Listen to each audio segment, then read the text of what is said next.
Order. Statement. The Prime Minister. Thank you. With permission, Mr. Speaker, I would like to update the House on our negotiations to leave the European Union. Last week, I set out the details of the draft withdrawal agreement, which will ensure our smooth and orderly departure when we leave the European Union on the 29th of March next year. I also updated the House on the outline political declaration that set out a framework for the future relationship we want between the UK and the EU. Last night I met with President Juncker in Brussels to work through the details of the full political declaration on this future relationship. We had good discussions in which I was clear about what we need in order to ensure the best possible deal for the United Kingdom. We then tasked our negotiating teams to work through the remaining issues, and as a result, the text of the political declaration has now been agreed between the UK and the European Commission, and I updated the Cabinet on this progress this morning.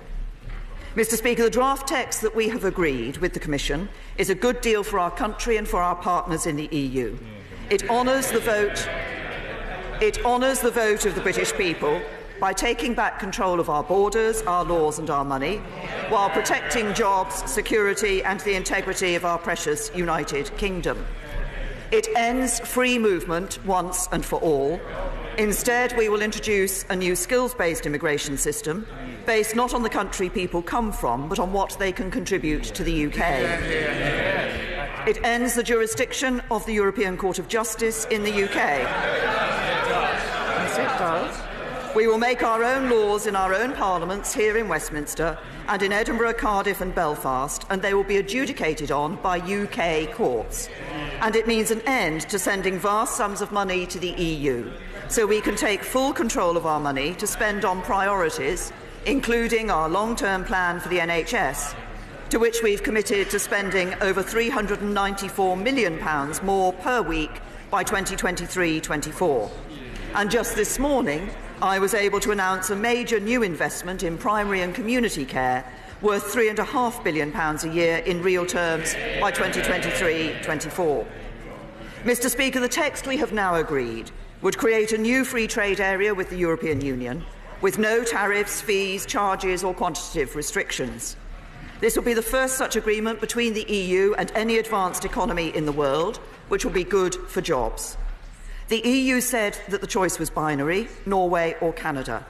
The political declaration recognises that there is a spectrum, with the extent of our commitments taken into account in deciding the level of checks and controls. Crucially, the text we have agreed also has an explicit reference to development of an independent trade policy by the UK beyond this partnership with the EU.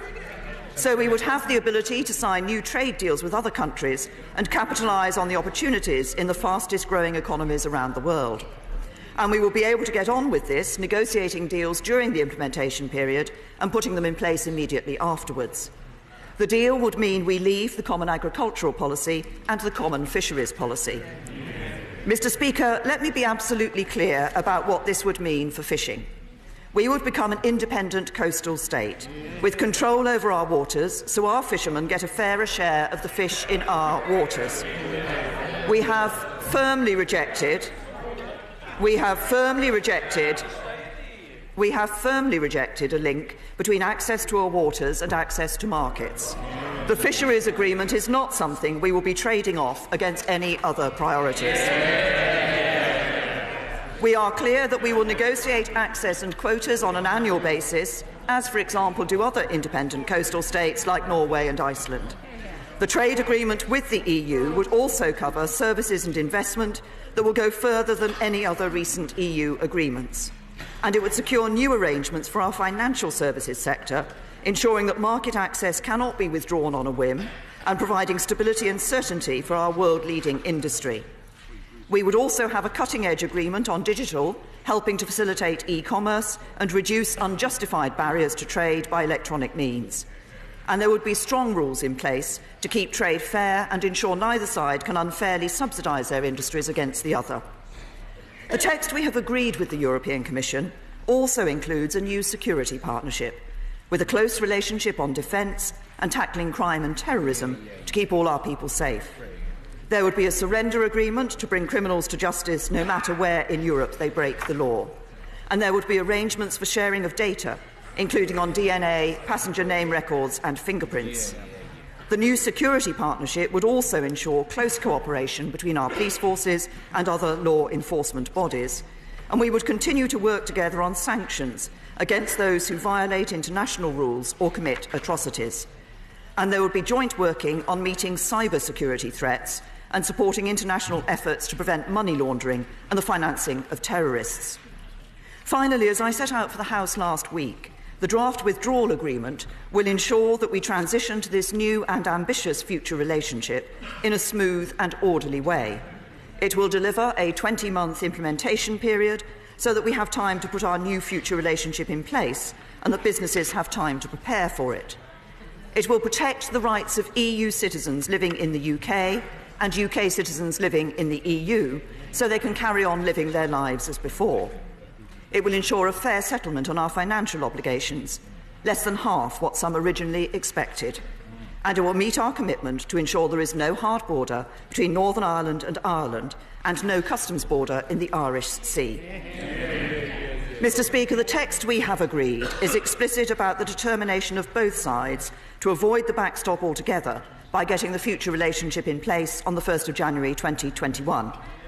And in the unlikely event that we ever did need the backstop, to ensure it is quickly superseded either by the future relationship or alternative arrangements.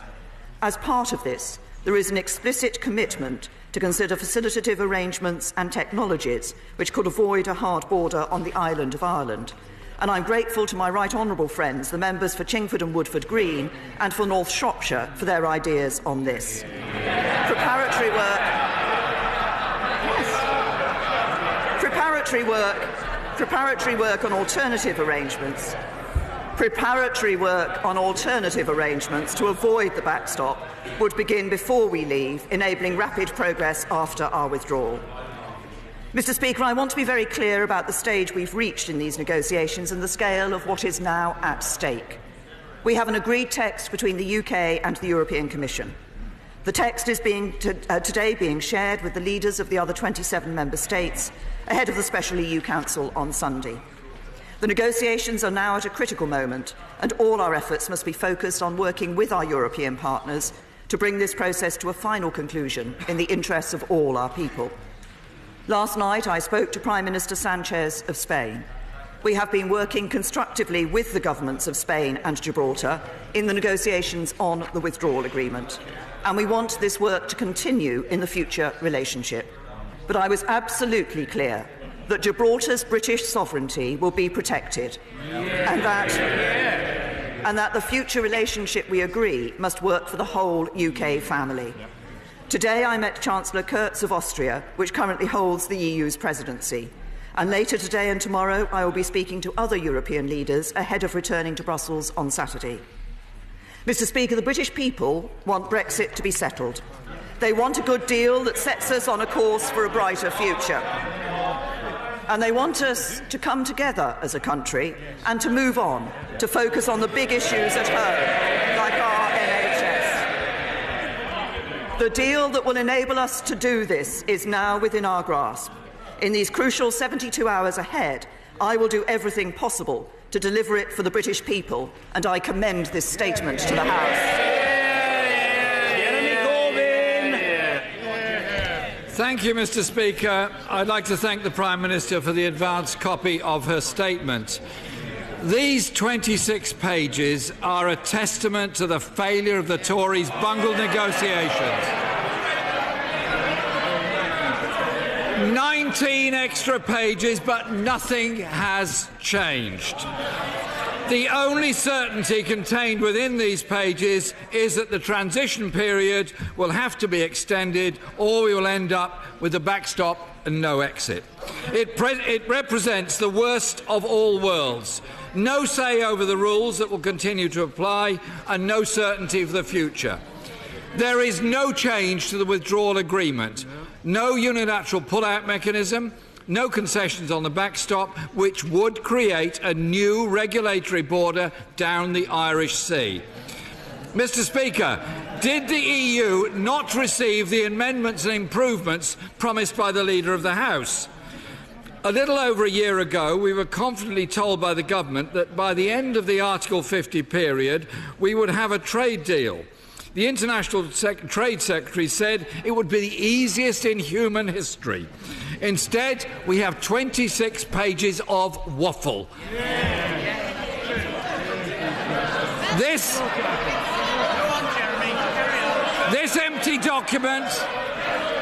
empty document could have been written 2 years ago. It's peppered with phrases such as the parties will look at, the parties will explore. What on earth has the government been doing for the last 2 years? They've managed less than 1 page a month since the referendum. The Prime Minister said nothing is agreed until everything is agreed.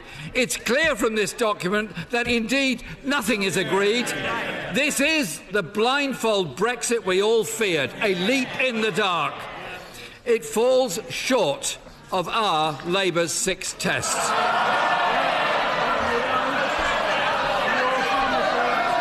This government could have negotiated a new comprehensive customs union, giving certainty to business and securing manufacturing industry and manufacturing industry jobs. Instead, Mr. Speaker, they're more interested with dog whistling on immigration. I hope. Order. When the Prime Minister delivered her statement, she delivered it to a largely attentive and courteous House. Order. I couldn't care less what somebody largely inaudibly and certainly irrelevantly chunters from a sedentary position. The Prime Minister was heard in courtesy. The Right Honourable Gentleman, the Leader of the Opposition, will likewise be heard in courtesy.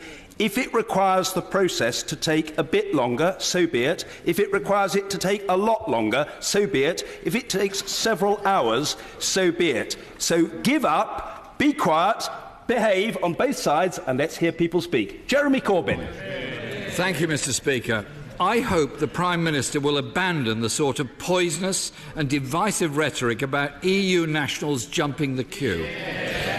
European Union nationals have contributed massively to this country across all industry and public services, while it is this government and this Prime Minister as Home Secretary who built a hostile environment for non-EU immigrants. Chequers has been chucked. There is no common rule book and no mention of frictionless trade. Our participation is downgraded in a number of European agencies, or we're out of them in their entirety. After more than 2 years of negotiations, Mr. Speaker, there is no clarity over our status with a range of European-wide agencies. The Erasmus scheme, the Galileo project, Euratom, the European Medicines Agency, the European Chemicals Agency and the European Aviation Safety Industry. Or on none of these do we know our final status. Take, for example, section 107 of the document. It says, and I wish to quote from it, the parties should consider appropriate arrangements for cooperation on space. Well, what a remarkable negotiating achievement that is. After 2 years, they're going to consider appropriate arrangements. Mr. Speaker, this is waffle. The blindfold Brexit of a government that spent more time arguing with itself than negotiating for Britain. On fisheries, the Prime Minister and the Environment Secretary have been saying that Britain will leave the common fisheries policy and become an independent coastal nation. Yet, this agreement sets an aspiration to establish a new fisheries agreement on access to waters and quota shares by summer 2020. That sounds to me like we're replacing membership of the common fisheries policy with a new common fisheries policy. It's clear, absolutely clear that during what will now inevitably be an extended transition period, there will be no control of our money, our laws and our borders, or indeed of fishing stocks for a very long time to come. The Prime Minister stood on the steps of Downing Street and said a deal had been agreed between the UK and the European Commission, and it was now up to the EU 27. Until this Parliament has debated and voted, there is no UK agreement. This half-baked deal is a product of 2 years of botched negotiations in which the Prime Minister's red lines have been torn up, cabinet resignations have been racked up and Chequers has been chucked. This is a vague menu of options, not a plan for the future and not capable of bringing our country together. Prime Minister!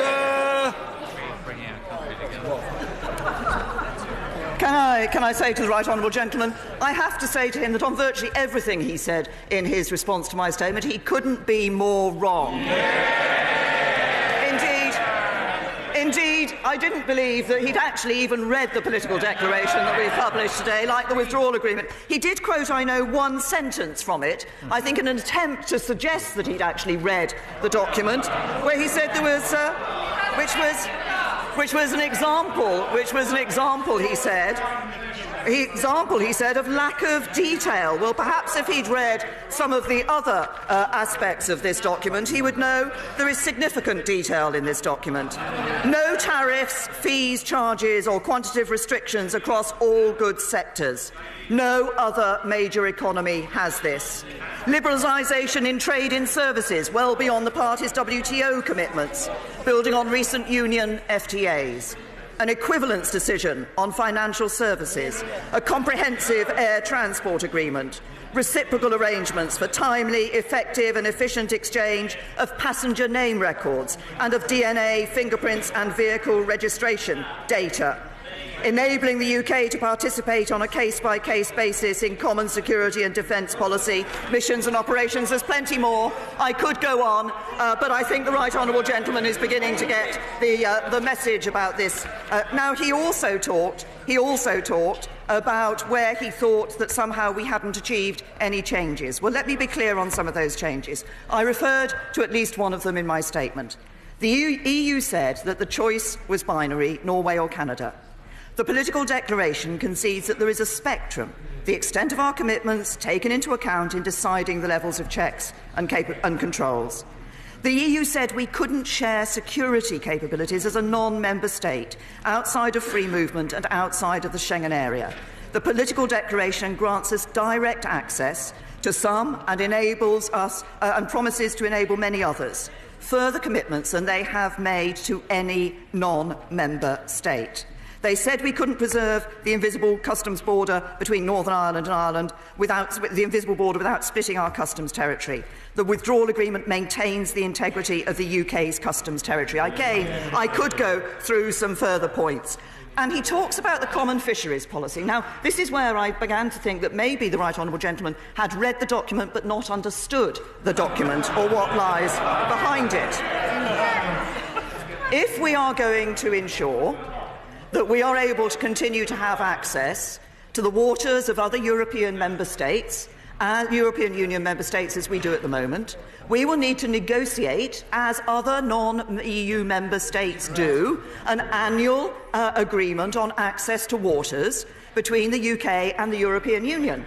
The point at the moment is that we're not able to do that as an independent coastal state, and in the future we will be able to do that as an independent coastal state. And I also have to say to the right honourable gentleman, what I have been doing throughout this is looking at what the best interests are of the United Kingdom. So let's just go through his other challenge to this, which was the 6 Labour tests on Brexit.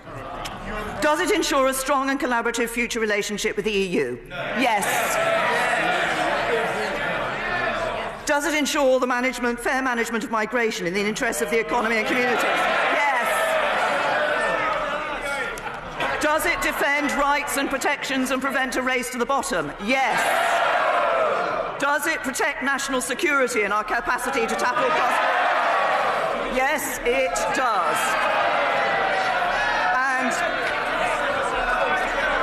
And does it deliver? Does it deliver? Mr. Mahmood, we don't need you gesticulating. You're not a football referee or a linesperson. Calm yourself, man. The Prime Minister. Thank you, Mr. Speaker. And does it ensure that it delivers a deal that is good for every part of the UK? Yes, it does. And can I just say to the right honourable gentleman, this is a good deal for the United Kingdom. It delivers on the vote of the British people. It brings back control of our borders, our money and our laws. It protects jobs, it protects security, it protects the integrity of the United Kingdom. He may want to play party politics. I'm working in the national interest.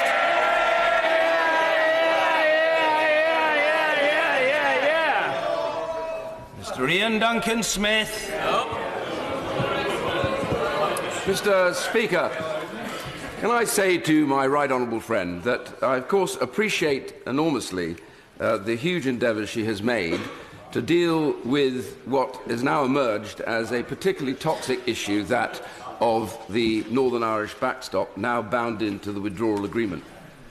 I do say to my right honourable friend, for all of that effort and work, the reality is that this is not the withdrawal agreement. And the withdrawal agreement will make it very clear that should we, even under these terms, struggle with a negotiation for a free trade arrangement and not complete that process, we will fall into the Northern Ireland backstop as it exists at the moment.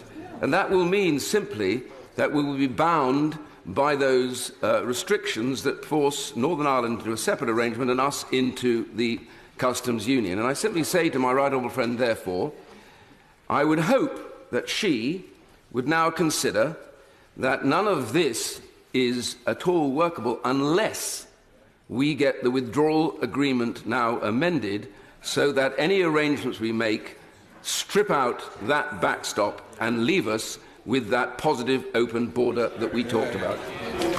Prime Minister. Can I say to my right honourable friend, first of all, he based the premise of his question was that if the future relationship is not in place by the 1st of January 2021, and if in some sense there needs to be that interim arrangement, then automatically we would go into the backstop. That is not the case. The withdrawal agreement makes clear that there is the alternative of an extension to the implementation period, but it also refers to these alternative arrangements, and as I said in my statement, I'm grateful to him for the proposals that he has put forward in relation to that matter, and we are working on those alternative arrangements. So it is simply not the case that automatically we fall into a backstop, into the backstop that is described in the withdrawal agreement. And secondly, there are many ways, I won't go through the full list, there are many ways in the document where it is clear that that arrangement, whether it is the extension of the IP, an alternative arrangement or a backstop, is there for a temporary period before we're able to put the future relationship into place. What the backstop and those alternative arrangements and the proposals amount to are what I think my right honourable friend was talking about at the end of his question, which is our commitment to the people of Northern Ireland that there will be no hard border between Northern Ireland and Ireland, and that they will be able to carry on their business much as they do today. That, I hope, is what we are all striving to achieve in relation to this matter. There are a number of ways in which we can achieve that, and the withdrawal agreement and the political declaration make clear that there are a number of ways we can achieve that, and we're working on all of those. Mr. Ian Blackford. Thank you, Mr. Speaker, and can I thank the Prime Minister for an advance copy of her statement. This government really is spluttering forward in a haphazard, chaotic way. There are, of course, outstanding political concerns still to be addressed by the EU27 this Sunday. Central to this political declaration remains the matter of fishing rights, a matter critical to Scotland. Mr. Speaker, a week ago, Scottish Conservative members in this place wrote to the Prime Minister. They said, at the end of the implementation period, we must be able to negotiate access and quota shares with the EU and other third countries independently. This means that access and quota shares cannot be included in the future economic partnership. The political declaration agreed today, paragraph 75 states, within the context of the overall economic partnership, the parties should establish a new fisheries agreement on inter-ally access to waters and quota shares. Mr Speaker, there we have it. Scotland's fishing community is once again a bargaining chip used by a Tory government in Brussels. Worse, the detail in the draft withdrawal agreement has pitted fishing against aquaculture, access to water versus access to trade, making plain, once again, that Scottish interests are expendable. Just as was the case when the UK entered the then EEC under the leadership of Ted Heath, when the Conservatives traded away our fishing rights, they have continually done so. Mr Speaker, Scotland's fishing rights thrown overboard as if they were discarded fish. So much for taking back control, more like trading away Scotland's interests. This is an absolute dereliction of the promises Scottish Conservative members and the Secretary of the State for the Environment, Food and Rural Affairs have made to Scotland. Shame on them. Will the Prime Minister tell the House if her Scottish MPs and Secretary of State have agreed to this political declaration? Is it not the case that she has just lost further critical votes on the deal because the Scottish Tory MPs could not possibly vote in favour of this sellout of Scottish fishing interests? Mr Speaker, I think it would be helpful for the right honourable gentleman if I repeated what I said in the statement. We would become an independent coastal state with control over our waters, so our fishermen get a fairer share of the fish in our waters. We have firmly rejected a link between access to our waters and access to markets. The fisheries agreement is not something we will be trading off against any other priorities. We are clear that we will negotiate access and quotas on an annual basis, as, for example, do other independent coastal states like Norway and Iceland. And can I say, well, the right honourable gentleman may choose to shout at me from a sedentary position, but I have to say to him he devoted all of his response to my statement in... Order. No, I understand the right honourable gentleman adheres very strongly to his position. It's in the nature of holding an opinion. But he must hear the response from the Prime Minister. The Prime Minister. Thank you, Mr Speaker. The right honourable gentleman devoted all of his response to the issue of fishing. He is sitting there chuntering from a sedentary position that this is a sellout of Scottish fishermen. I will tell him what a sellout of Scottish fishermen would be. It's the policy of the Scottish nationalists to stay in the CFP.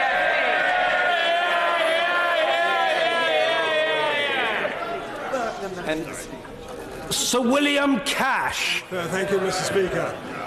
Does my right honourable friend accept this declaration is self-contradictory in that it insists on both the sovereignty of both the EU and the United Kingdom legal orders, and also that without control of our own laws and by surrendering to binding rulings of the European Court, this declaration cannot be reconciled with the repeal of the 1972 Act, nor the referendum vote?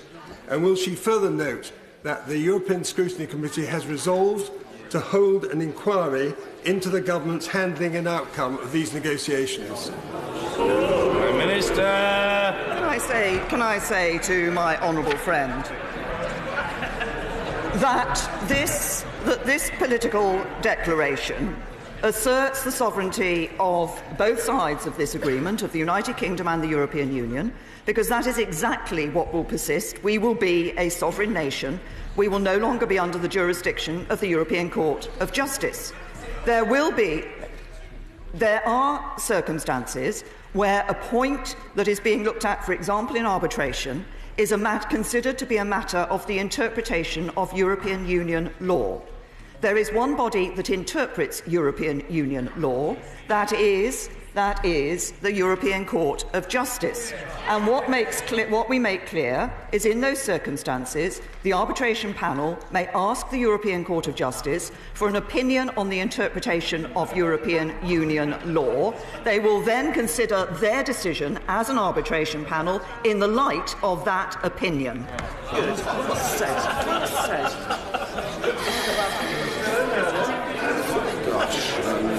Owen Patterson. I'm grateful to the Honourable Lady for her movement in paragraphs 26 and 27, taking on board our proposals to use modern techniques used elsewhere and modern processes on the Irish border. But there is a big but in this. As long as the backstop is in existence in a legally binding document, there is a danger that should talks fail, the backstop becomes accepted. We have the horror of being in the customs union, the horror of Northern Ireland being split off under a different regime, and as I saw in Washington this week, if we cannot control our tariffs and our regulatory regime, we cannot do free trade deals with other countries. So at this late stage, would she consider withdrawing the backstop from the legally binding draft document and replacing it with the draft trade facilitation chapter and border protocol which we gave her earlier in the week, and making that legally binding so that could become the new backstop? Prime Minister. Can I say to my right honourable friend, and as I indicated, I'm grateful to him and my right honourable friend, the member for Chingford and Woodford Green, for the work that they have been doing on this issue. What we negotiated in the withdrawal agreement was the specific reference to alternative arrangements that enable us to work up those alternative arrangements such that they would be, what the title suggests, an alternative to the arrangements for the backstop, or would enable us to come out of the backstop if it was the case that the backstop had been started, that we had been started down the route of being in the backstop. I continue to say to my honourable and right honourable friends, and to members of this House more widely, it is the firm determination of this government, and indeed it is the determination of the European Union, that we will work to ensure that we have the future relationship arranged and able to be in place by the 1st of January 2021. It is not the case, and it indeed is not the case, that there is a sense in which the backstop is automatic. The backstop is not automatic. There are alternatives to the backstop. It will be, and the United Kingdom can choose those alternatives. Now, there are pros and cons. There are pros and cons in these. And when the time comes, obviously, that choice will measure those pros and cons. But what matters is that it is the case that it will not be the case that the only way to deal with that interim period is through the backstop. It can be dealt with by alternative arrangements or by an extension to the implementation period. Gable. Mr. Speaker, this is essentially an agreement to have an agreement, and is full of worryingly vague aspirations.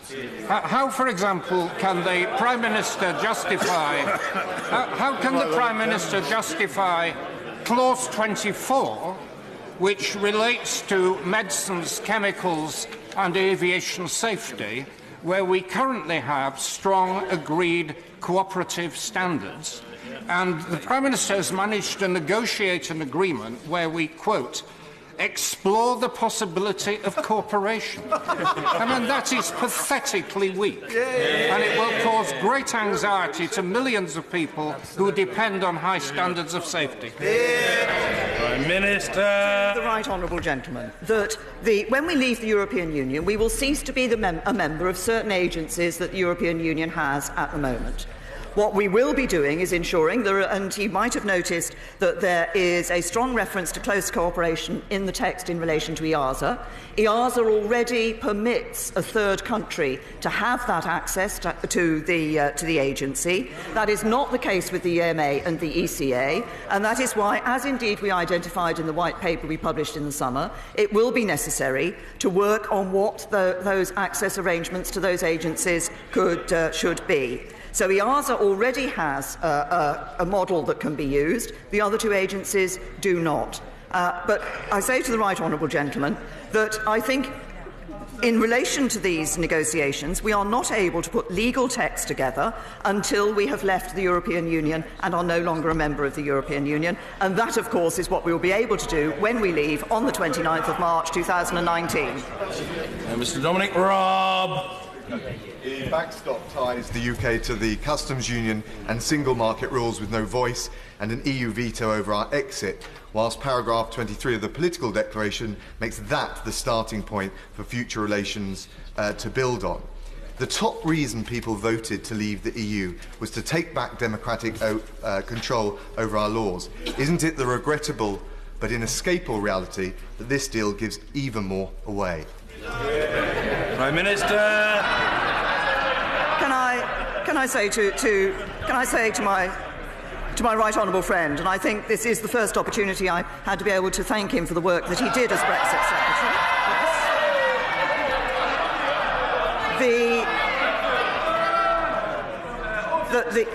Unseemly, very unseemly. Everybody will get a chance to ask a question, but the right honourable gentleman has asked a question. The Prime Minister is answering it, and let's try to show each other some courtesy. The Prime Minister.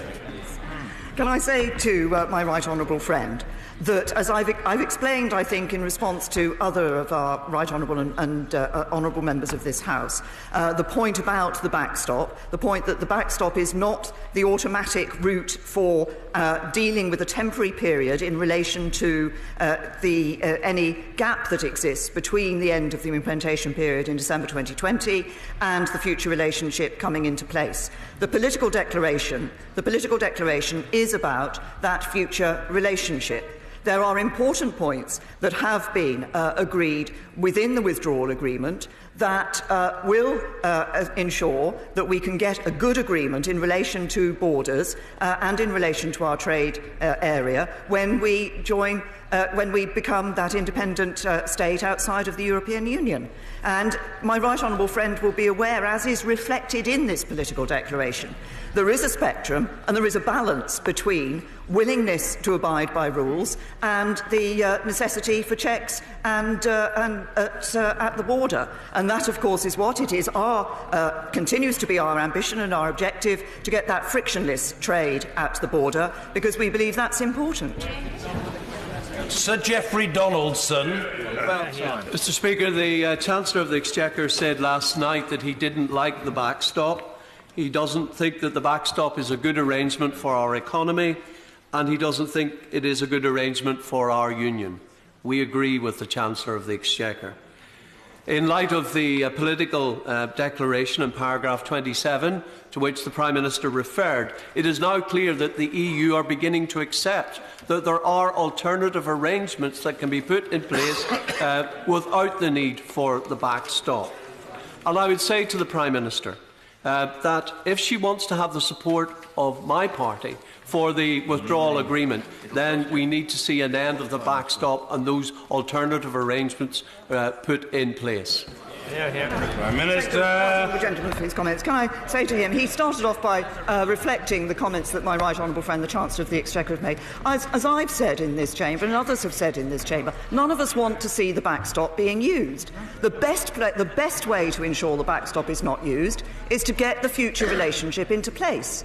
There are all those alternative arrangements, and we will be working on those alternative arrangements, and I'm happy to discuss with the right honourable gentleman and his colleagues what those alternative arrangements could be. But what is important is that we have within the document means in which we can guarantee to the people of Northern Ireland, and obviously from the EU's point of view they want that guarantee in relation to Ireland, that trade across the border between Northern Ireland and Ireland can continue as it does today.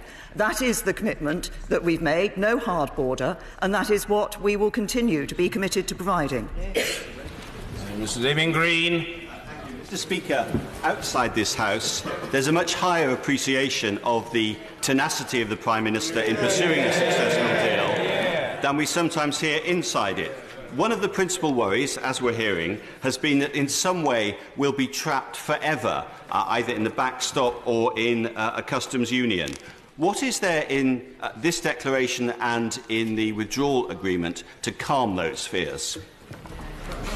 There are several elements that I would suggest to my right honourable friend would calm those fears. First of all, there are many statements within the withdrawal agreement and the political declaration which explicitly recognise that the backstop, should it be necessary, would only be a temporary arrangement. Indeed, Article 50, which is the legal basis for the withdrawal agreement, cannot establish a permanent relationship. That is reflected in the text, and that is accepted by the European Union. There are also, as I have just explained, the alternative arrangements that can be put in place and the possible extension to the implementation period. But the best route of ensuring that those concerns are calmed is to ensure that we work to get the future relationship, as set out in this political declaration, in place by the 1st of January 2021, so that there is no need for any interim arrangement at all to provide our guarantee and commitment to the people of Northern Ireland. Mr. Hilary Benn. Thank you very much indeed, Mr. Speaker. Unlike the withdrawal agreement, this political declaration is not legally binding. And although it may now be 26 pages as opposed to 7, it still does not provide this House with clarity and certainty about our future economic relationship with our biggest, nearest and most important trading partner. Is it really going to take the defeat of her deal to persuade the Prime Minister that she cannot achieve frictionless trade while leaving the customs union and the single market, and that therefore, sooner or later, a different approach is going to have to be found in order to secure the future of our economy and the jobs that depend upon it? Prime Minister. I say to the right honourable gentleman that, of course, we have put forward proposals which would enable frictionless trade to be achieved outside of the customs union and outside of the single market. That is not something that is accepted by everyone in the European Union. I fully accept that. But what we have within the future negotiations is the ability to continue to work for our objective of achieving that frictionless trade. But he talks about a concern about uncertainty and into the future. I have to say to the right honourable gentleman, the thing that would create most uncertainty in the future is a failure to take and agree a deal which is going to be good for the UK, which delivers on the vote of the people in the referendum and does so while protecting people's jobs and security. Mr. Boris Johnson. Speaker, can I regretfully point out to my right honourable friend that, of course, nothing in this political declaration changes the hard reality of the withdrawal agreement that gives the EU a continuing veto over the unilateral power of the entire United Kingdom to do free trade deals or to take back control of our laws.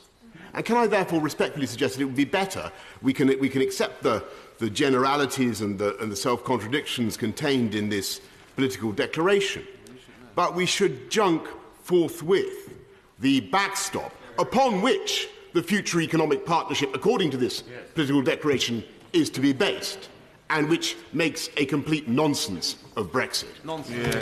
Prime Minister. I'm sure my right honourable friend will recall the discussions we had earlier in the year when we were agreeing the temporary customs arrangement as our proposal for the basis on which we would ensure that we guaranteed the commitment through the people of Northern Ireland. And indeed, obviously, elements of that have been reflected in what we see in the withdrawal agreement. There are various arrangements that we can put in place, as I have said to others, to others who have questioned me so far in this statement, in relation to the backstop.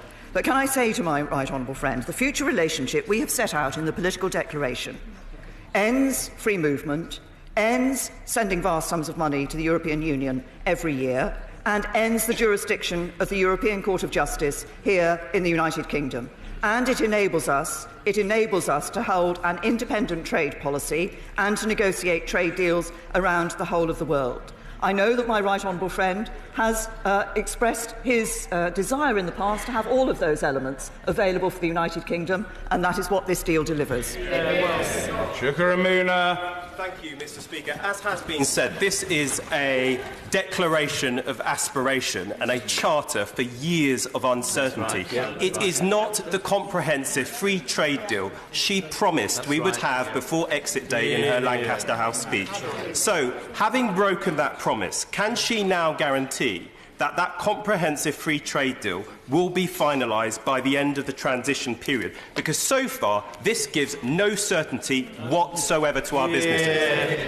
Prime Minister. Well, on the contrary, I think if the honourable gentleman looks at the comments that have been made by business in relation to the declaration that were made, in fact, in relation to the outline political declaration last week, like the Federation of Small Businesses, are very clear about the certainty that is provided looking into the future for businesses. And as he will also see when he looks through the political declaration, and indeed in the withdrawal agreement, the firm commitment on both sides to ensure that we work to put into place that legal text. And yes, it is the case that we can't have the legal text on the future agreement until we have left the European Union. And one of the elements within the political declaration, towards the end of the political declaration, as he will have seen, sets out the commitments in relation to working on that for the future. But I think, if I say to the honourable gentleman, what is important is that we have here an outline, a political declaration, which is fuller than the outline we published last week, which sets out very clearly a deal for the UK that is good for the United Kingdom and good for jobs. Justine Greening. Thank you, Mr. Speaker. I don't believe this is a good deal for Britain, and I don't think many young people in our country think this is a good deal for Britain at all. Does the Prime Minister accept that if the meaningful vote is lost, and if this House votes also against exiting the EU with no deal, that the only right option then is to go back to the people and allow them to have a final say, including young people, on the direction? People should not be shouting out. The Right Honourable Lady is asking her Right Honourable Friend the Prime Minister a question. Have the manners to listen. Justine Greening.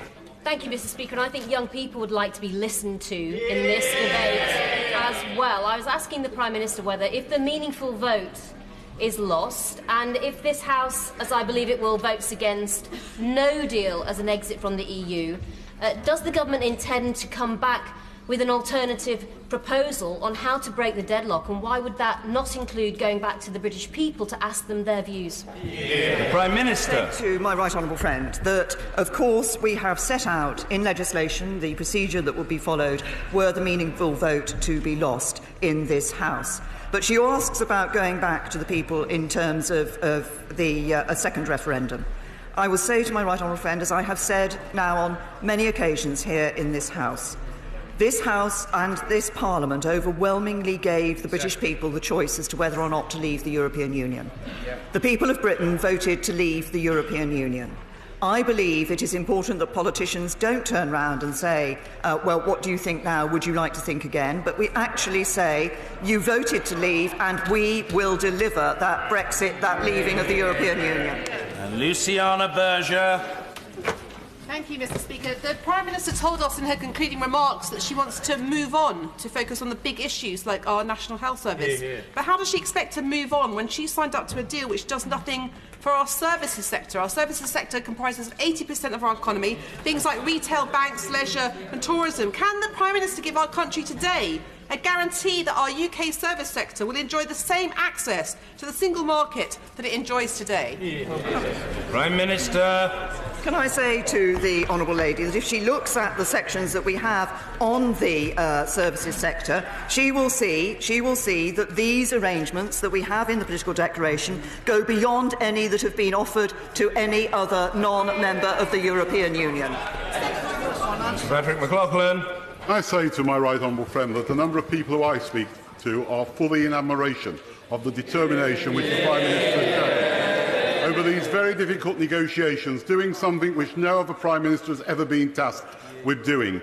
Would she like to explain to the House a little bit more that if this agreement, which is the 585 pages of the withdrawal agreement and today's document which has been agreed with the Commission is rejected, does she think the 6 paragraphs offered by the opposition is the alternative?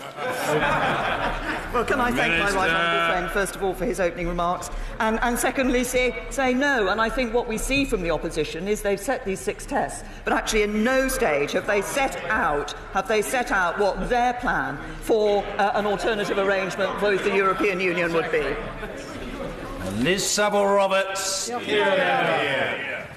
When questioned over whether any deal is financially worse than EU membership, the Chancellor said late last night is not only about the economics. I have news for the Prime Minister. We say it's all about the economics. The people can now see that the British government is swivel-eyed in its determination to rip the UK out of the single market and the customs union. Isn't it time to take the deal back to the people and let them decide what matters most? Prime Minister. Lady, that I've responded when I responded to my right honourable friend, the member for Putney, on the issue of the second referendum. On the question of the economy, this is a deal that protects jobs and protects livelihoods across the whole of the United Kingdom.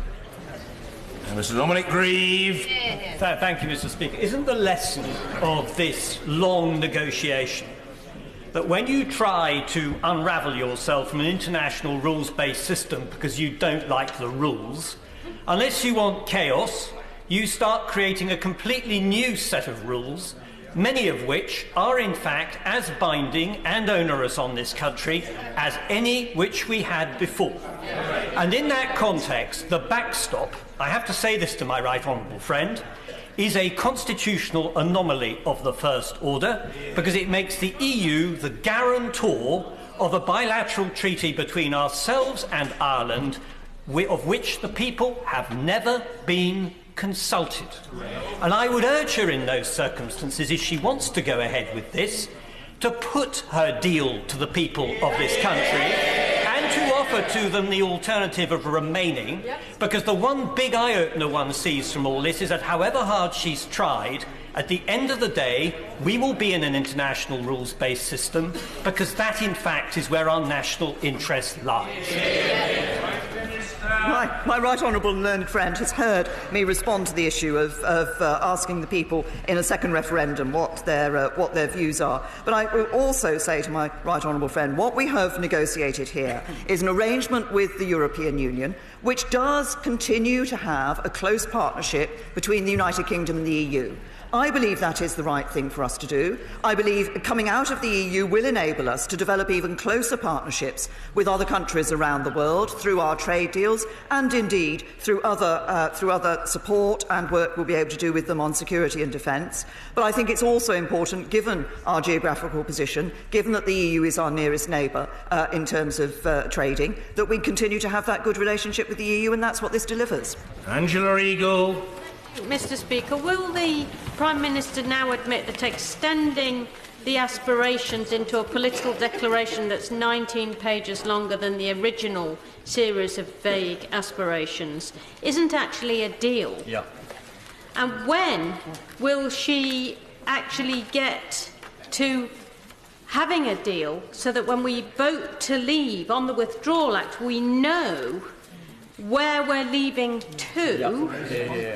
And will she tell the House whatever happened to frictionless trade, because it's not mentioned at all in her list of aspirations? I say to the honourable lady that the position, as I've mentioned to others, is that, of course, it is not possible for us to agree the legal text of our future relationship with the European Union until we have left the European Union. And she might like to look, if she looks once again at the text that she will see here, she will see that it very clearly expresses what we have expressed previously in relation to trade, that there is a spectrum, that there is a balance between commitments that are given on rules and the issue of the checks that take place at the border. And it remains our intention as a government to work towards that frictionless trade. Mrs. Theresa Villiers. Thank you, Mr. Speaker. I fully appreciate that, there are clearly parts of this document which are positive and which I welcome, but my grave worry with it is that it'll never come into effect anyway, because the EU is unlikely to agree a new economic partnership with us because the withdrawal agreement locks us into paying the 38 billion and also commits us to a backstop which has us obeying their rules and applying their customs rules without any say over them. Can I say to my right honourable friend, this is, and I recognise the concern that she has expressed in relation to the backstop, but actually the reality of the position from the European Union is the complete opposite. There are those in the European Union who actively believe that the backstop would be an advantageous place for the United Kingdom to be. Advantageous because, in their eyes, they see it has that access to the market of the European Union without any payment and without free movement. That is not something that they actively want us to be in. That's why both sides have made clear throughout this document that we don't want the backstop to come into place at all, and were it to come into place, it would only be temporary. Speak Wishart. Can I congratulate the Prime Minister, because she's managed to satisfy her immigration obsession and she's dealt with the EU queue jumpers. But isn't it the case that what we do to them, they will do unto us? Yeah. And her agreement only aims to provide visa-free travel only for short-term visits to the EU. Isn't it the case, Prime Minister, that the rights you and I enjoyed to live, work and love in a continent of 27 nations will be deprived from the next generations of young people? To the honourable gentleman, as he knows full well, what we will be doing in relation to immigration is bringing an end to free movement once and for all. We will have an immigration system which will be based not on where somebody comes from, but on the contribution they are able to make to this economy. That will be good for the whole of the United Kingdom, including Scotland. Sir Nicholas Soames. Speaker, may I welcome this political declaration, in particular paragraph 77 on global cooperation enshrined in this agreement. Will she agree with me that we must now continue to work closer than ever with our European partners, even when we leave the European Union, on the transborder issues like climate change, trade protectionism, and all the other issues that we have to deal with together and cannot deal with singly? I'd say to my right honourable friend, I think he is absolutely right, and that's why it's important that we have that section in this political declaration. We are leaving the European Union. We're not leaving Europe. It will make sense for us to continue to cooperate with our European partners on a whole range of issues which affect us, which affect the whole world, and on which our being able to work together will be important in terms of how we can address those issues and resolve them, exactly as he suggests on issues like climate change. Mr. Ben Bradshaw. Poorer, with less control, and years of more uncertainty. In her heart of hearts, does she honestly think this is what people were voting for 2.5 years ago? No. I say to the right honourable gentleman, I think there were a number of my colleagues who, when he started talking about poorer and with more uncertainty, thought he was describing a Labour government. I think what people voted for was to bring an end to free movement, to take control of our borders, our money and our laws. But they wanted us to do it in a way that protected their jobs, protected their security and protected our United Kingdom. And that's exactly what this deal does. Sir Peter Bottomley. One of my constituents who's on the other side of the referendum vote has written to me today saying it appears that the UK Brexit requirements are being achieved or as close as going to be achievable, and he wants to applaud the Prime Minister and her team for negotiation, and says anyone who votes against this deal will be actually voting against the referendum result and the interests of the country. Can I put it to the Prime Minister? I think that's representative of many people in all parties throughout the country. Oh, can I thank my right honourable friend for bringing his constituents' views to the House today. I think when every member of this House looks at the vote, at the meaningful vote, they will precisely have to ask themselves the question that that constituent has asked: does this deliver on the vote, and does it do it in a way that's good for the United Kingdom? And I think the answer is unequivocally yes. Kate Hoey. The Prime Minister seems to imply in Clause 27 that these new facilitative arrangements and technologies to prevent a hard border are somehow new. These have been around for some time, and the customs officials, all sorts of people have written about this. The fact is that the Prime Minister's team has not looked at this seriously until very recently. Even at this late stage, could I say to the Prime Minister, the backstop has no need to be in a legal agreement. It should be taken out, and we should get on with getting these kinds of changes that would make a hard border impossible. To the right honourable lady, that she is right that, of course, there have been ideas around for some time in relation to the way in which customs and treatment of customs is developing with today's technology, but there are further technological solutions that I think will be available. But this is not the question of the no hard border. We have a commitment to no hard border, but I believe it's important that we also try to work to ensure that businesses and people in Northern Ireland are able to carry on their business and their daily life much as they do today. This is about no hard border, but it's also about our overall commitment to the people of Northern Ireland. Mr Jacob Rees-Mogg. Thank you, Mr Speaker. May I refer my right honourable friend to paragraph 134 of the proposal on the question of interpretation of union law, which gives authority to the Court of Justice of the European Union. Why is there not a similar paragraph giving the right of interpretation of UK law to the UK courts, or is it implicit that European Union law is senior?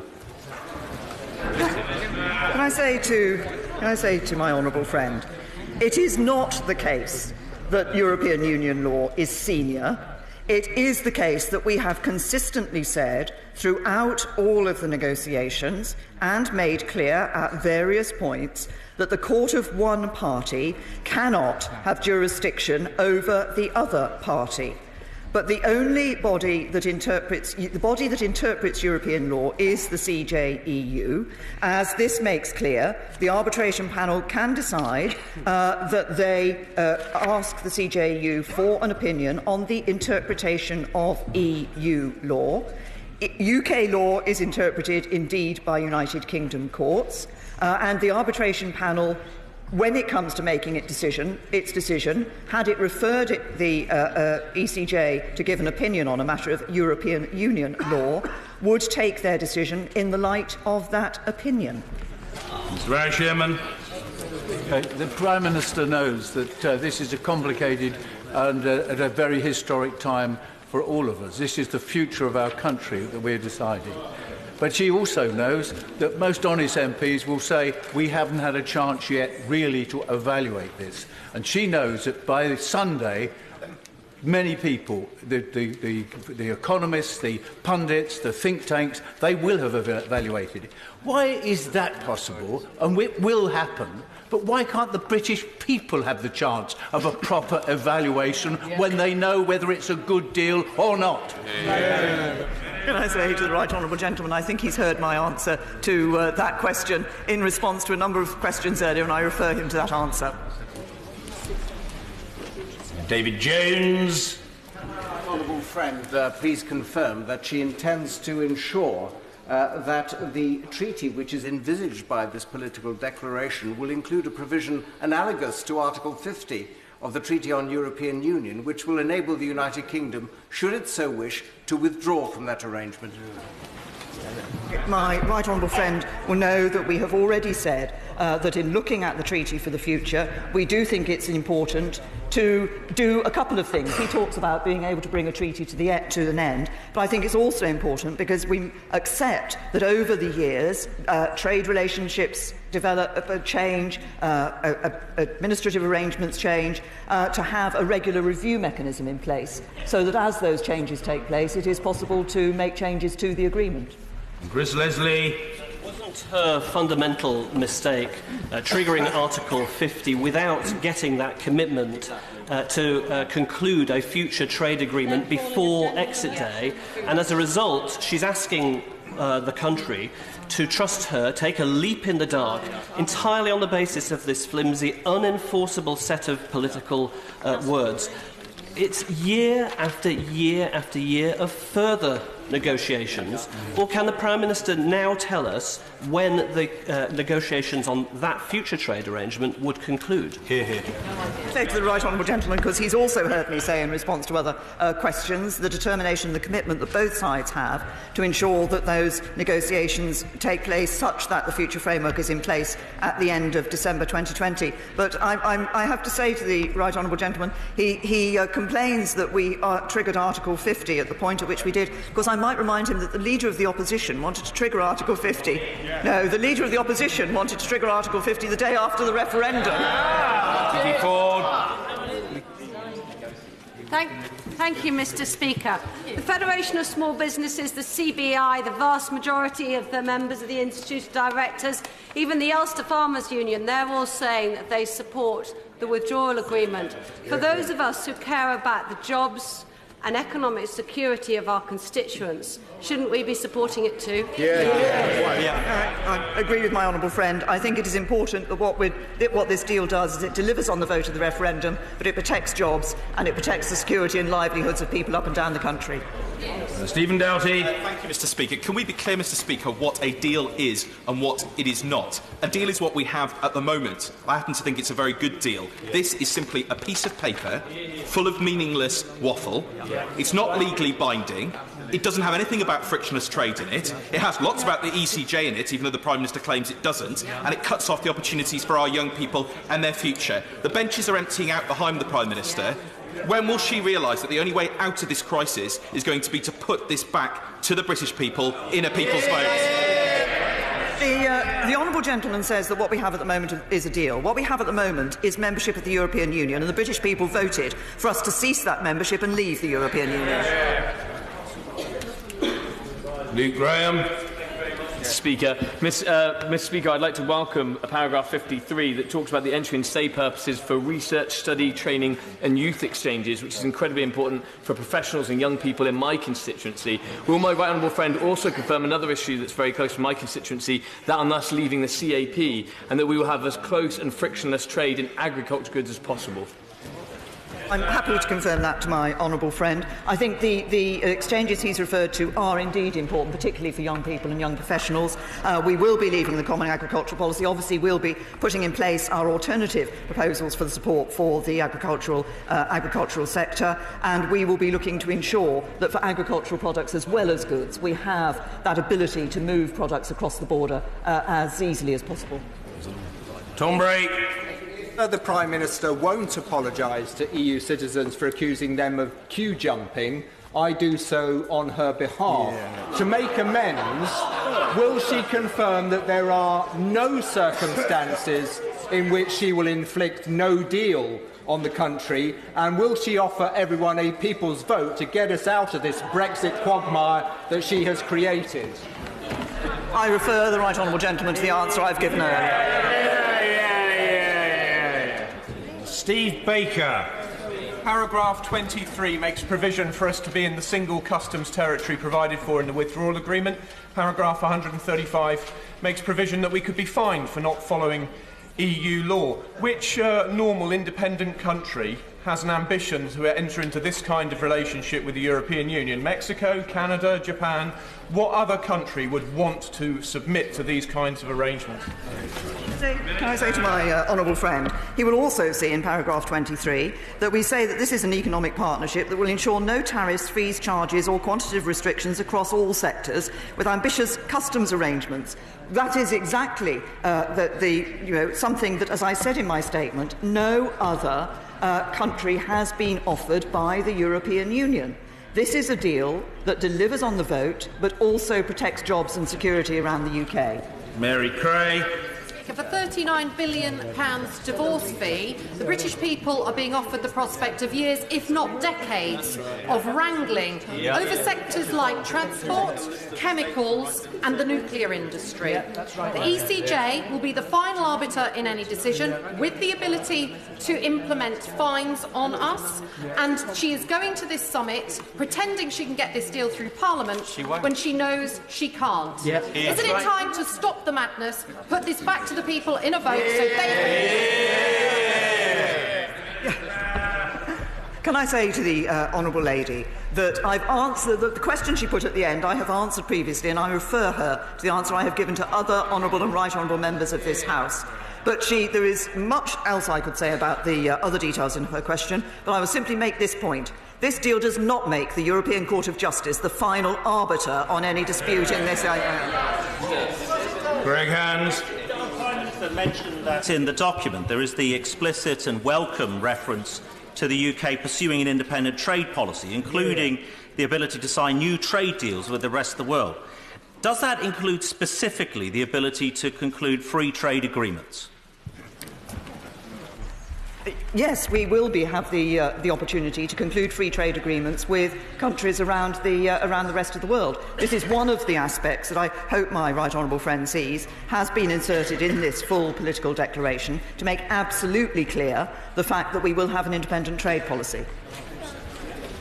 Stella Creasy. Thank you, Mr. Speaker. In contrast to the member from North East Somerset, can I say to the Prime Minister how pleased I am to see her recognise the role of the European Court of Justice? Because given this agreement explicitly states not only will we respect its integrity and agree to binding rulings, but we will also consider financial compensation for when they are broken. Can she tell us a little bit more about how she intends to influence the decisions of the ECJ, given the impact this will have on British businesses and British jobs? Can I say to the Honourable Lady that what is absolutely clear is that in the future relationship we will have with the European Union, there will not be the jurisdiction of the European Court of Justice here in the United Kingdom. It is possible that the Honourable Lady is thinking of the circumstances that have been put in place in the withdrawal agreement in relation to those cases that are either pending in relation to the European Court of Justice and Union law before we leave, or those cases that relate to activity which has taken place under European Union law while we were a member of the European Union, in which case it will be possible for those cases to continue to be taken as they would have been had we remained a member. Dr. Andrew Murison. My right honourable friend in getting alternative arrangements into the narrative, which is a very considerable achievement indeed. But given Articles 174 to 178, to what extent does she think that the independent arbitration panel ultimately will be able to determine if and when the conditions for alternative arrangements have been met?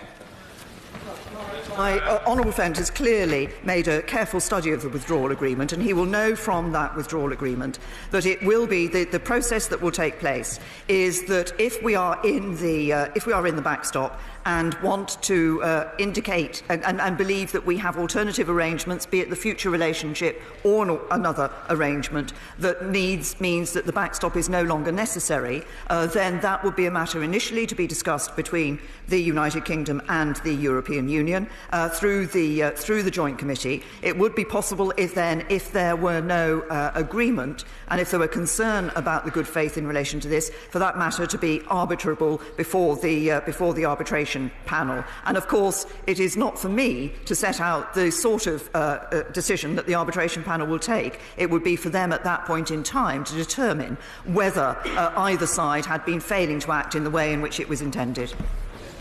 Pat McFadden. In sector after sector, these proposals represent a downgrading of UK power and influence compared to what we have now. That's one side of the equation here.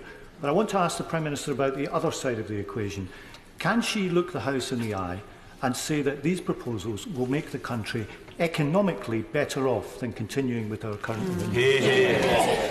Can I say to the right honourable gentleman that I don't agree with the first part of his question. I believe that actually as an independent state outside of the European Union, the United Kingdom will continue to play a very key role in a number of multilateral organisations around the world, like the United Nations and NATO. We will continue, and more than that, we have already started to extend our partnership to countries around the world where we have not had that same extent of partnership as a member of the European Union, and looking forward to us outside of the European Union. And outside of the European Union, I think the right honourable gentleman has probably asked me the question about the economics previously. Outside of the European Union, I believe it's important for us not only to have a good trade relationship with the European Union, that is what this deal delivers, but also to be able to develop those trade relationships around the rest of the world. Sir Edward Lee. Will the Prime Minister help those of us who want to try and help her in this vote? She knows that what we're worried about is that we'll be trapped for years in a customs union. Now, she tells us that this backstop is temporary. So can she give me this commitment? Given that the Vienna Convention makes it absolutely clear that a sovereign state can abrogate any part of a treaty with an international body when it likes, and this Parliament cannot bind its successors, if by the end of this Parliament, or the due date of the end of this Parliament, by the 1st of January 2022, if we are still trapped in these temporary arrangements, will she assure me that she will abrogate those treaties and we will become an independent nation again? Can I say to my honourable friend that he He has raised the premise of his question is that we would be in the backstop by the 1st of January 2022. I repeat to my honourable friend and to others, first of all, that it is our intention and the intention of the European Union to work to ensure that the backstop need never be brought into place. There are many references throughout the withdrawal agreement and the political declaration that make clear the temporary nature of the backstop should it be exercised. But of course, as I've said earlier, even if there were an interim arrangement necessary, it would be the case that there were alternative arrangements, the extension of the IP that could be in place instead of the backstop.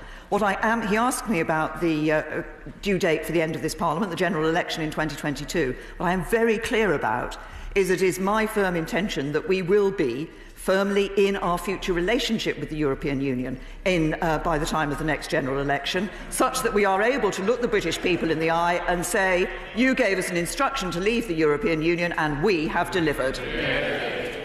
Mike Gapes. Speaker, the outline declaration last week referred to Europol and Eurojust, but they are not mentioned in this declaration. All we have is the Prime Minister saying there would be a surrender agreement.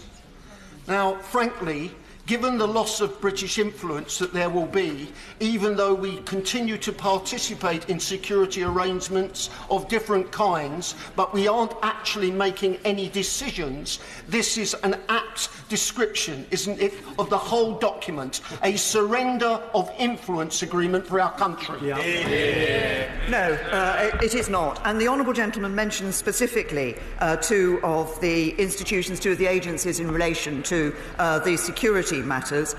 We have been discussing and negotiating. You'll see, obviously, the results of those negotiations in the political declaration. Growing recognition on part of the European Union. At the beginning of this, they felt they could not give the United Kingdom access to certain of these security arrangements and arrangements that deal with criminal justice because we would be a third country. Actually, both sides we made the case, and they accepted the case, that it is in their interests as well as ours to ensure that we do have access to those arrangements to keep people safe across the EU. Alberto Costa. Mr Speaker, earlier this morning I visited Year 5 in Danemill Primary School in Enderby before rushing back to London. The Year 5 children asked me questions about Brexit. Would the Prime Minister like to take this opportunity to tell the children of Danemill Primary School that the deal that she's proposing is in their best interests to ensure a brighter future for them and the whole of the United Kingdom? Well, first of all, can I commend the pupils of Danemill School, who my honourable friend saw this morning, for the fact that they did ask him questions about Brexit, and can I reassure them and him that this is a deal which sets us on a course for a brighter future, and for those pupils this is about their future, it's about jobs, it's about opportunities for them. That's what this deal delivers. Deirdre Brock. Deal keeps the CFP after Brexit. We will still have the rules, but no way to influence them. No freedom of movement means the our fish processing industry will lose half its workforce. Trading access to our waters for trade access is exactly what the Fishing Federation argued against, and what her Scottish Secretary said would make him resign. Is he gone yet? Will she admit this is a disaster for Scotland and our fishing industry, sold out once again by a Tory government? Yep. What does she say to the families around Scotland whose livelihoods will be destroyed by this government? What I say and what I say to the Honourable Lady and her Scottish nationalist colleagues is that I suggest they listen to the Scottish Fishermen's Federation, who has said the following: the declaration gives the UK the power to assert its position as an independent coastal state with full unfettered sovereignty over our waters. Hugh Merriman. I've drafted and negotiated, indeed enacted, scores of dispute resolution clauses over my years, and I can tell the Prime Minister that this one will work. In fact, it will even allow us to get out of the withdrawal agreement if the EU doesn't play ball. But my point is this: despite all the wrinkles honourable members may make here, this is a choice. a choice for us between an agreement which the EU will accept and certainty for our constituents, or playing Russian roulette with their security, their jobs and their earnings. And we should all think twice before playing politics. Can I absolutely agree with my honourable friend? I recommend this deal. I think this is the right deal for the United Kingdom, and a failure to accept this deal, a failure to take this deal, does mean more uncertainty. It means more division, and frankly it just takes us back to square one. In calling the Honourable Lady the member for Bridgend, I hope the whole House will unite in congratulating the Honourable Lady on her election as President of the NATO Parliamentary Assembly, Mrs Madeleine Moon. Thank you, Mr Speaker, for those kind words. Can I therefore ask a very appropriate question of the Prime Minister? In the section on foreign policy, defence and security, 107 talks about considering appropriate arrangements for cooperation in space.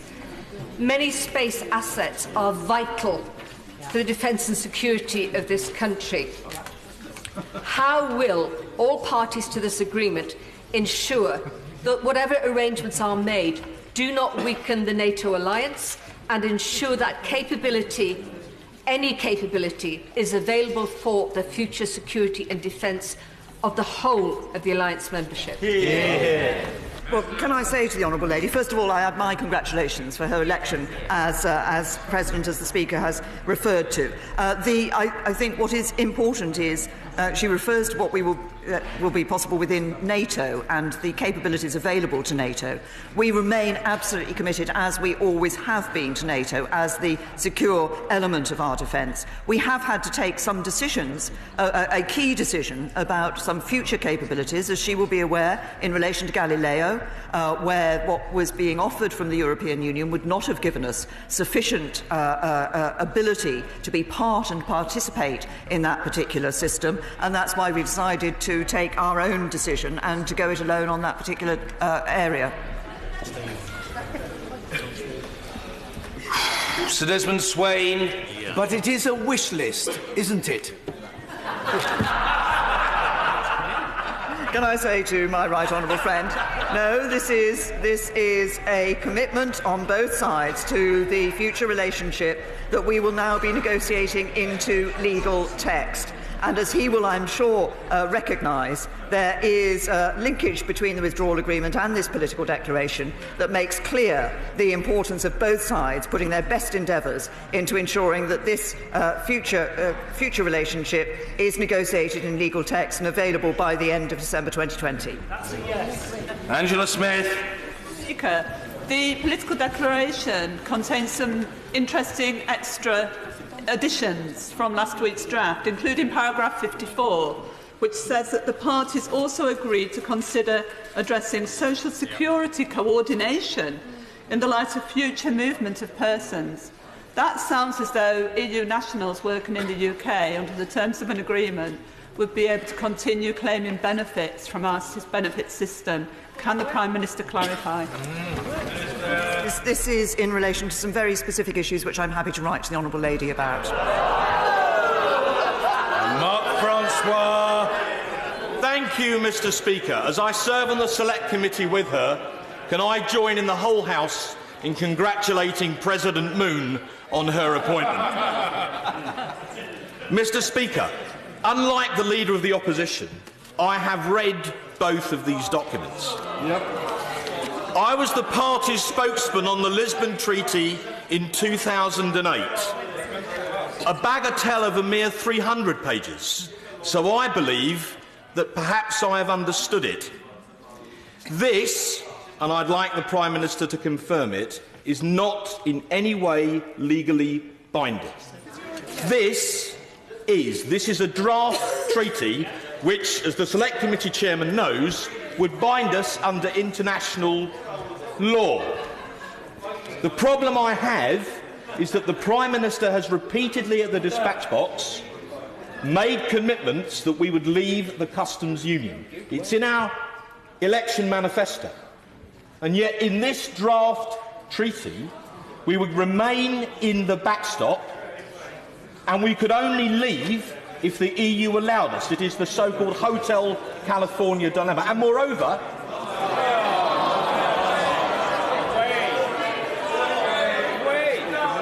She has said that she would never contemplate a border down the Irish Sea, and yet this document contemplates exactly that. Prime Minister, why have you repeatedly made commitments at the dispatch box and then done the opposite? And when will the meaningful vote be?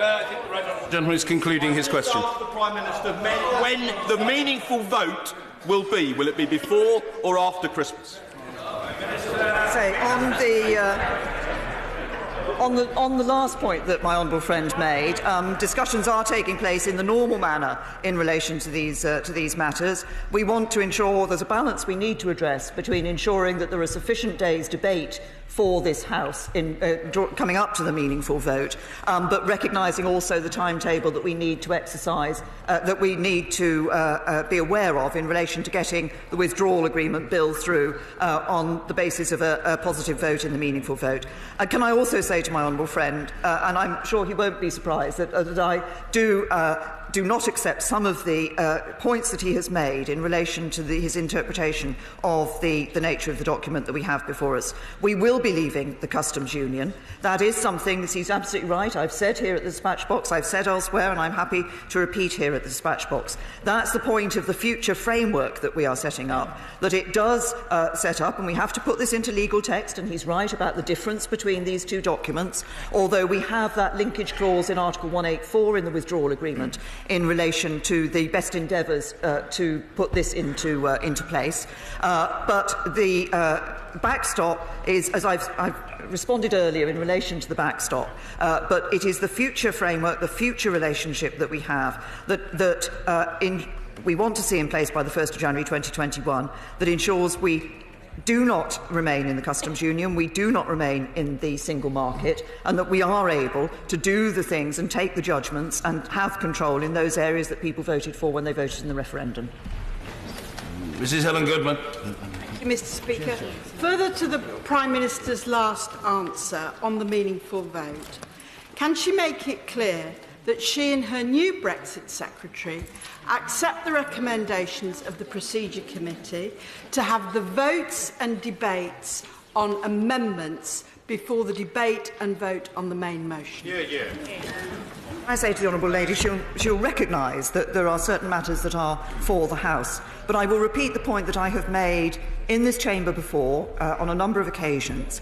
I think if you asked the members of the public if Parliament is asked to vote on the deal that the government has brought back from Europe, what do you expect Parliament to vote on? And I think they would expect Parliament to be able to have a vote on the deal. Now, we've been clear that a motion may be amendable, but I think people will want to know the view of this Parliament on the deal as it is brought back from Europe. Nick Herbert. Thank you very much indeed, Mr. Speaker. I welcome this declaration, and in particular the strong and explicit commitments to ensure that free movement will end, that the country will have the freedom to strike trade deals around the world, and yet that we will forge a strong and close economic partnership with the European Union. Is that not exactly what business wants? Is not the withdrawal agreement's provision for a transition period what business wants? And should we not, those of us that wish to implement the referendum decision and honour it, recognise that this sets the path towards a pragmatic and orderly Brexit that we should think very carefully before rejecting? My right honourable friend is absolutely right. The withdrawal agreement allows for that implementation period. That is exactly what business had requested and what will give business the certainty that they want. And I think that is exactly one of the aspects which every member of this House will wish to consider when they come to the meaningful vote. We're streeting. Mr. Speaker, my constituents who voted to leave the European Union want me to oppose this deal because it doesn't reflect for them the aspirations of sovereignty and control that were promised during the referendum. My constituents who voted Remain want me to vote against this deal because it doesn't deliver the economic security that led them to vote Remain, and all of them, I think, are horrified by the notion this country will be locked into protracted negotiations for years, if not decades. when the Prime Minister goes to the European Council this weekend, will she be honest with the other countries that this deal does not have the support of the House of Commons? And when will she wake up to the reality, which is if she wants to see this deal in practice, then for both principled reasons and pragmatic reasons, it's right to ask the people, do you want to proceed with Brexit as it is being delivered, or would you rather remain in the European Union? What she's afraid of. I refer the honourable gentleman to the answer I gave earlier. Mr Conor Burns. Mr Speaker, the reason why the 2016 referendum was the largest democratic exercise this country has ever seen was because that campaign engaged people who were marginalised and disillusioned and did not participate in our democratic process.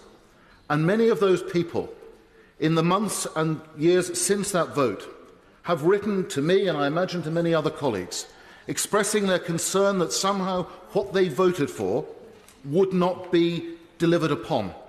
And I have written back to them, based on the excellent speeches the Prime Minister has made, on the promises that both front benches made in the manifesto last year, promising them that it would. But it strikes me that where we are today is not maybe where the Prime Minister hoped we would be when we started off. Would it not be more candid to say to the British public that this deal is not where the Prime Minister hoped we would be when she assumed office after that referendum? Say to my honourable friend, obviously, when we go through negotiations, compromises are made on both sides. That's the nature of a negotiation. But what I have kept my focus on is delivering on what I believe were the key issues that, as he said, many people who had never entered the democratic process before voted for when they voted to leave the European Union. I think key for many people was bringing an end to free movement, and this brings an end to free movement. I think the end of the jurisdiction of the European Court of Justice, the end of sending those vast amounts of money to the European Union every year, were two other key factors that people voted for. And that is what this deal delivers. But it does that in a way that does protect their jobs. And I think the people that my honourable friend talks about, those who are up and down the country, who felt marginalised all too often in the past, I think want to see a government that is protecting their jobs and livelihoods, but is also setting a course which will give a brighter future for them and their children. Mr Ian Murray. Thank you, Mr Speaker. The Chancellor of the Exchequer conceded on national television last night that the government's worst of all world Brexit will make the country much poorer than the current position of being a member of the European Union. Does the Prime Minister agree with the Chancellor? I've been asked the question by one of his right honourable friends in relation to our economic future. I believe life will be different outside the European Union. Of course life will be different outside the European Union. But what is to our economic advantage is being able to negotiate our own trade deals around the rest of the world, as well as having a good trade deal with the European Union. That's what this deal delivers. It's good for the UK, it's good for jobs. Dr Sarah Wollaston. Mr Speaker, Prime Minister, without informed consent, there is no valid consent. With the publication of the withdrawal agreement and the political declaration, we now have a much clearer idea of what Brexit looks like, and that allows people to weigh up the risks and the benefits. And that's what informed consent is all about. Would the Prime Minister accept that we've reached an impasse in this House, and that now that we're in a position to ask people for their informed consent, that really is the time for a people's vote on this final deal? As I've indicated to a number of members, obviously I've answered this question about a people's vote before. I strongly believe, very strongly believe, that having asked people in this country to determine whether or not this country should remain in the European Union, we, as their elected representatives, should recognise the feeling that was expressed within that vote and should deliver for people on that vote. And that means delivering, leaving the European Union. Dr Paul Williams. Mr Speaker, the problem is that there are no guarantees that things will be as good as they are now. NHS patients get new drugs 6 months earlier because we're members of the European Medicines Agency. But this declaration just says we will explore the possibility of future cooperation with the EMA. Wouldn't patients be better off joining my kids writing their wish list to Santa tonight than relying on this wish list from the Prime Minister. Can I say to the honourable gentleman that there's an assumption in relation to some of these issues, such as the recognition we have about the role of the European Medicines Agency in this political declaration, that somehow this is only about the UK asking the European Union. Actually, what we're looking at in relation to these matters, both that and the ECA and indeed EASA, is in a number of areas looking at what is in the mutual interests of both sides of this, both sides, the UK and the European Union. There's an awful lot of work done here in the UK by our pharmaceutical companies in terms of placing drugs on the European market. There are benefits to both sides for us being able to keep that cooperation in the European Medicines Agency. Mr. Peter Bone. Thank you, Mr. Speaker. The Prime Minister had already told the House that we would be giving a minimum of £39 billion away to the EU. We've learnt today that the implementation period might be extended, which would be billions of pounds more of taxpayers' money given away to the EU in return for a wish list. How does the Prime Minister square that with her red line that we're not giving billions of pounds to the European Union? Can I say to my honourable friend, first of all, I didn't say it would be a minimum of £39 billion. The financial settlement that has been achieved within the withdrawal agreement is for £39 billion. That £39 billion is less than half what a number of commentators and others were saying, including coming from the European Union, at the beginning of that negotiation. It is right, there is a difference between the backstop and the extension of the implementation period, in that in the implementation period I think there would be an expectation of payments. In the backstop there is no financial obligation. It's precisely why, one of the reasons why that is not attractive to the European Union for us to be in the backstop. But the decision in relation to those, or indeed alternative arrangements that are developed, would be a decision for the United Kingdom to determine which of those we wish to be in, were it necessary, and as my honourable friend knows, I want it not to be necessary, but were it necessary, to cover an interim period before we were in the future relationship. John Woodcock. Thank you, Mr. Speaker. The Prime Minister says that she has changed the minds of EU countries on data sharing to enable continued security cooperation. But rather than any mention of the second-generation SIS system, the strongest language here in paragraph 87 is that the parties should consider future arrangements appropriate to the UK's future status, such as the exchange of information on persons, with a view to delivering capabilities that, insofar as technically and legally possible and considered necessary in both parties' interests, approximate to those enabled by the relevant union mechanism. I put it to the Prime Minister that tortuous, weak language suggests that we are not going to remain part of that incredibly important system that she herself was Home Secretary when we gained full access to.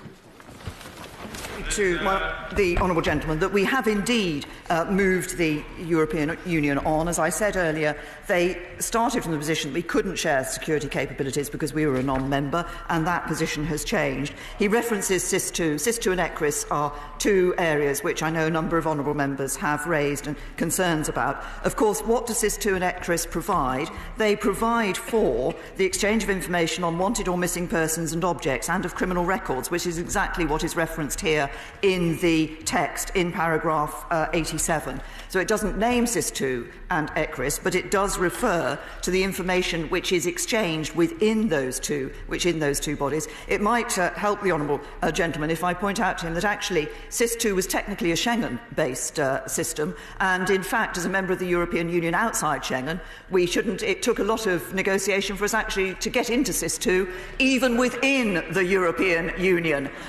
What we have here is a recognition that the very data that is exchanged in SIS2 is data that we can put arrangements into place for ensuring that we're still able to exchange that data. And Mr. David Tregennick.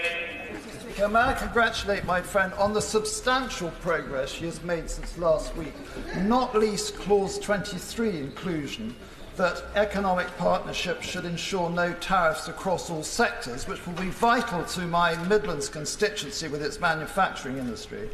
But a critical issue to my constituents, 60% of whom voted out, is whether or not we will truly regain national self-determination by the 1st of January 2021.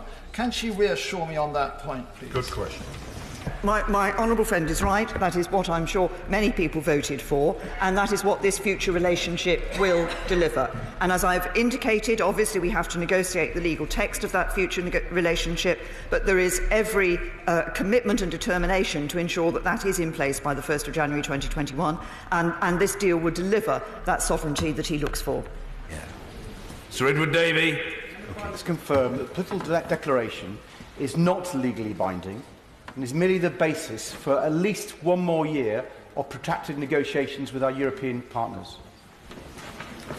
As I've explained, we still have the legal text to negotiate in relation to this document, and we still have the legal text to negotiate in relation to this document. What we have is a linkage between the withdrawal agreement in Article 184 and the work that will go forward in relation to this. But yes, there is further negotiation on the legal text of this document. I've been very clear about that in answer to a number of questions. Jeremy Lefroy. I thank the Prime Minister for her steadfast focus on jobs throughout these negotiations. Paragraph or clause 32 talks about temporary entry and stay of natural persons for business purposes.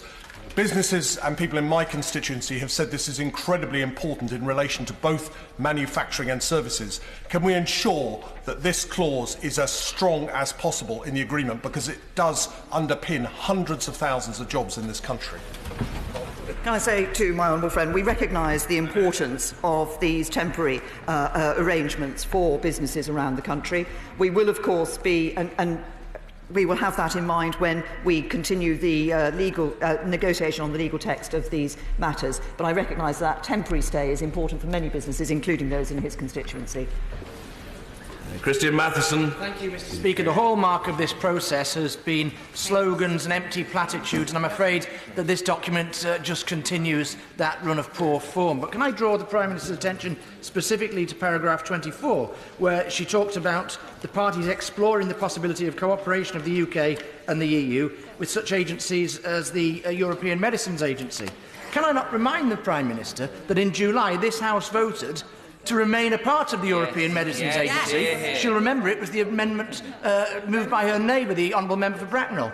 Why is she ignoring the will of the House? We're not ignoring the will of the House. We recognise what was expressed by this House back in the summer. We will be negotiating on the legal text in relation to the cooperation that we will have with the European Medicines Agency, the European Chemicals Agency and EASA. Sir Mike Penning. Very much, Mr. Speaker. Can I thank the Prime Minister for siding with my constituents that were trusted this government and the opposition, because of their manifesto commitments, to leave the European Union as they voted. But it's obvious that the backstop does have concerns in this House and across the country, and she's done brilliantly well to negotiate more stuff in. Can I ask her to press a little bit harder when she's there on Saturday?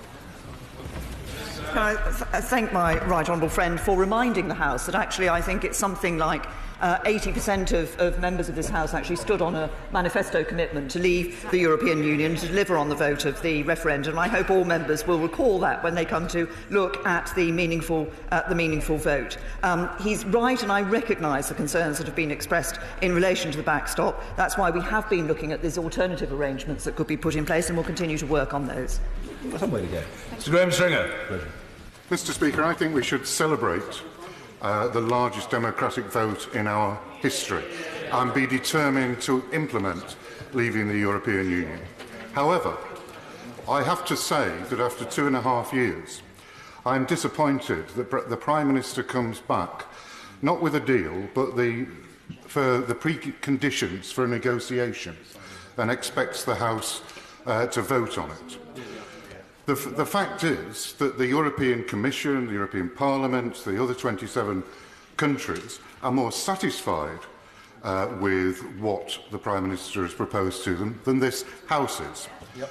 Because I don't believe in what the Prime Minister has said so far, that she is guaranteeing the future sovereignty of this country. If I can take just one example. She talks about regulatory alignment. That means that we will not be able to adjust our regulations and laws to enable our industry, biological industries, agricultural industries, from benefiting from our independence. Can I say to the honourable gentleman, not only, of course, that in clause 138 it is clear that both parties, it's a clear intent of both parties to develop in good faith agreements giving effect to this relationship, but he references the issue of sovereignty. The proposal that we put forward, what is in this political declaration, is a recognition that there is, if you like, a balance between the question of checks at the border and the degree to which rules are accepted on both sides of that border and operated on both sides of that border. What we set forward in the white paper we published in July was a recognition of that and a proposal that the frictionless trade came with a commitment to a common rule book, but with a parliamentary lock on that common rule book, so that it was a decision of the UK and a decision of the UK Parliament if it wished to diverge from those rules. But I'm sure the honourable gentleman will be aware the divergence from those rules, such that products would be manufactured not in line with the standards and regulations operating in the European Union, would have an impact on access to the market of the European Union, just as it would in any other agreement that we dealt with around the rest of the world. So we will be sovereign in relation to, as this deal does deliver that sovereignty, but in those circumstances, it would be for this House to make with that in place to make a decision as to where it wished to go in relation to the rule book that enabled access to a market versus divergence and a sovereign decision. James Heapy. Thank you very much, sir. As the Prime Minister herself has said, beyond this place, people are just desperate that we get Brexit over and done with. And I can also tell her that I have met many people in my constituency who admire greatly the resolve she's shown in pursuing this deal in recent weeks. Does she agree with me that they will look very dimly if we grind ourselves to a standstill here by pursuing ideological perfection rather than accepting the very good and pragmatic? Can I say to my honourable friend, I think he's made a very important point. It is for us in this House to look at pragmatically at what will deliver for the British people. That is what I have done in delivering in this deal. It's what I believe the deal delivers for the British people, and he's right. We should remember those many people up and down the country who want us to get on with this and build that brighter future. Hayes. Speaker, the Prime Minister has spent much of the last 2 years wrangling with her own MPs and allowing the hard Brexiteer tail to wag the Tory dog. The result we now see is a blind Brexit in which 44% of UK trade will be dependent on the fulfilment of a wish list. Will she now concede that this level of fundamental risk to every nation and region of the UK and every sector of the UK economy is not what anyone voted for in June 2016? People voted for is for us to leave the European Union, to do so to bring control of money, borders and laws back to this country, and we are doing that in a way that protects jobs and livelihoods up and down the country. Richard Graham. Speaker, there is much here that is reassuring for my constituents working in the health sector, aerospace, automobile and nuclear energy. Those who see above all the need for sensible compromise to achieve continuity rather than disruption when we leave the European Union. Does my right honourable friend agree that the big divide now is between them and those who would risk anything for no deal or no Brexit, putting at risk every chance of achieving a deal that few may love but most could live with? Can I say to my honourable friend, I think he is right. I think most of our constituents up and down the country will want members of Parliament to look at delivering on the vote to leave the European Union, ensuring we leave the European Union, but also look at considerations around their jobs, their livelihoods and their futures. It is this deal that does both of those, protects jobs but also delivers on the vote. Louise Haigh.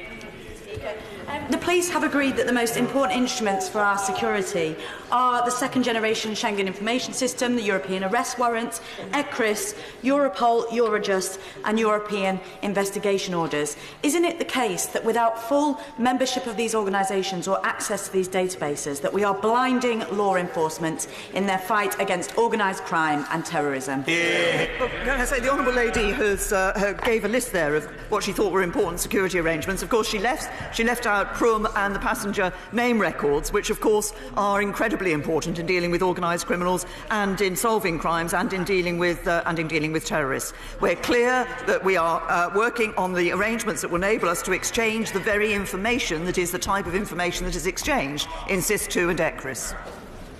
Bill Wiggin.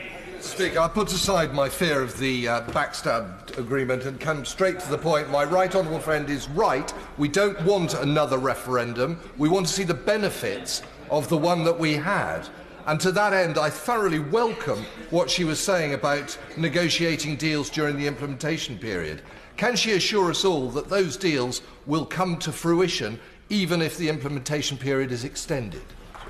Well, those deals would come to fruition. I think the point is, in an extended implementation period, there would continue to be an issue about the ability to put those deals into practice, which may be the issue my honourable friend is raising, which is one of the factors about an extension to the implementation period, which should we be balancing the backstop versus that, or alternative arrangements would have to be taken into account. Ms. Rian Paisley. Thank you, Mr. Speaker. The Prime Minister will be aware that my party colleagues and I profoundly disagree with her on the Ulster Protocol or the backstop agreement, but we do recognise that she's working very hard to square an elusive circle, and we pay tribute to her for that great difficulty. If paragraphs 26 and 27 in this declaration mean anything of substance, does the Prime Minister accept that there would be no need, therefore, for the Ulster Protocol or backstop? And can she confirm what she meant in page 5 of her statement today, that the backstop will be quickly superseded? Could she quantify what quickly means? Can I say to the honourable gentleman that he is right in this sense, that the alternative arrangements, or indeed the extension of the implementation period, could be chosen as a means of ensuring that the backstop was not put into place. When I talked about the period of time for which the backstop would be in place were it ever used, it is absolutely clear in a number of ways throughout this document that it is only intended to be temporary, because it is intended to cover an interim period before the future relationship comes in place. The best way for us to be able to guarantee our commitment to the people of Northern Ireland in relation to no hard border is through our future relationship, which will be the permanent relationship, which will ensure that we deliver on that commitment. Mr. Marcus Jones. Mr. Speaker, the majority of my constituents voted to leave the EU. Many of those people make up the thousands of workers in my constituency who work in manufacturing or the logistics industry, which completely depend on being able to move goods across borders.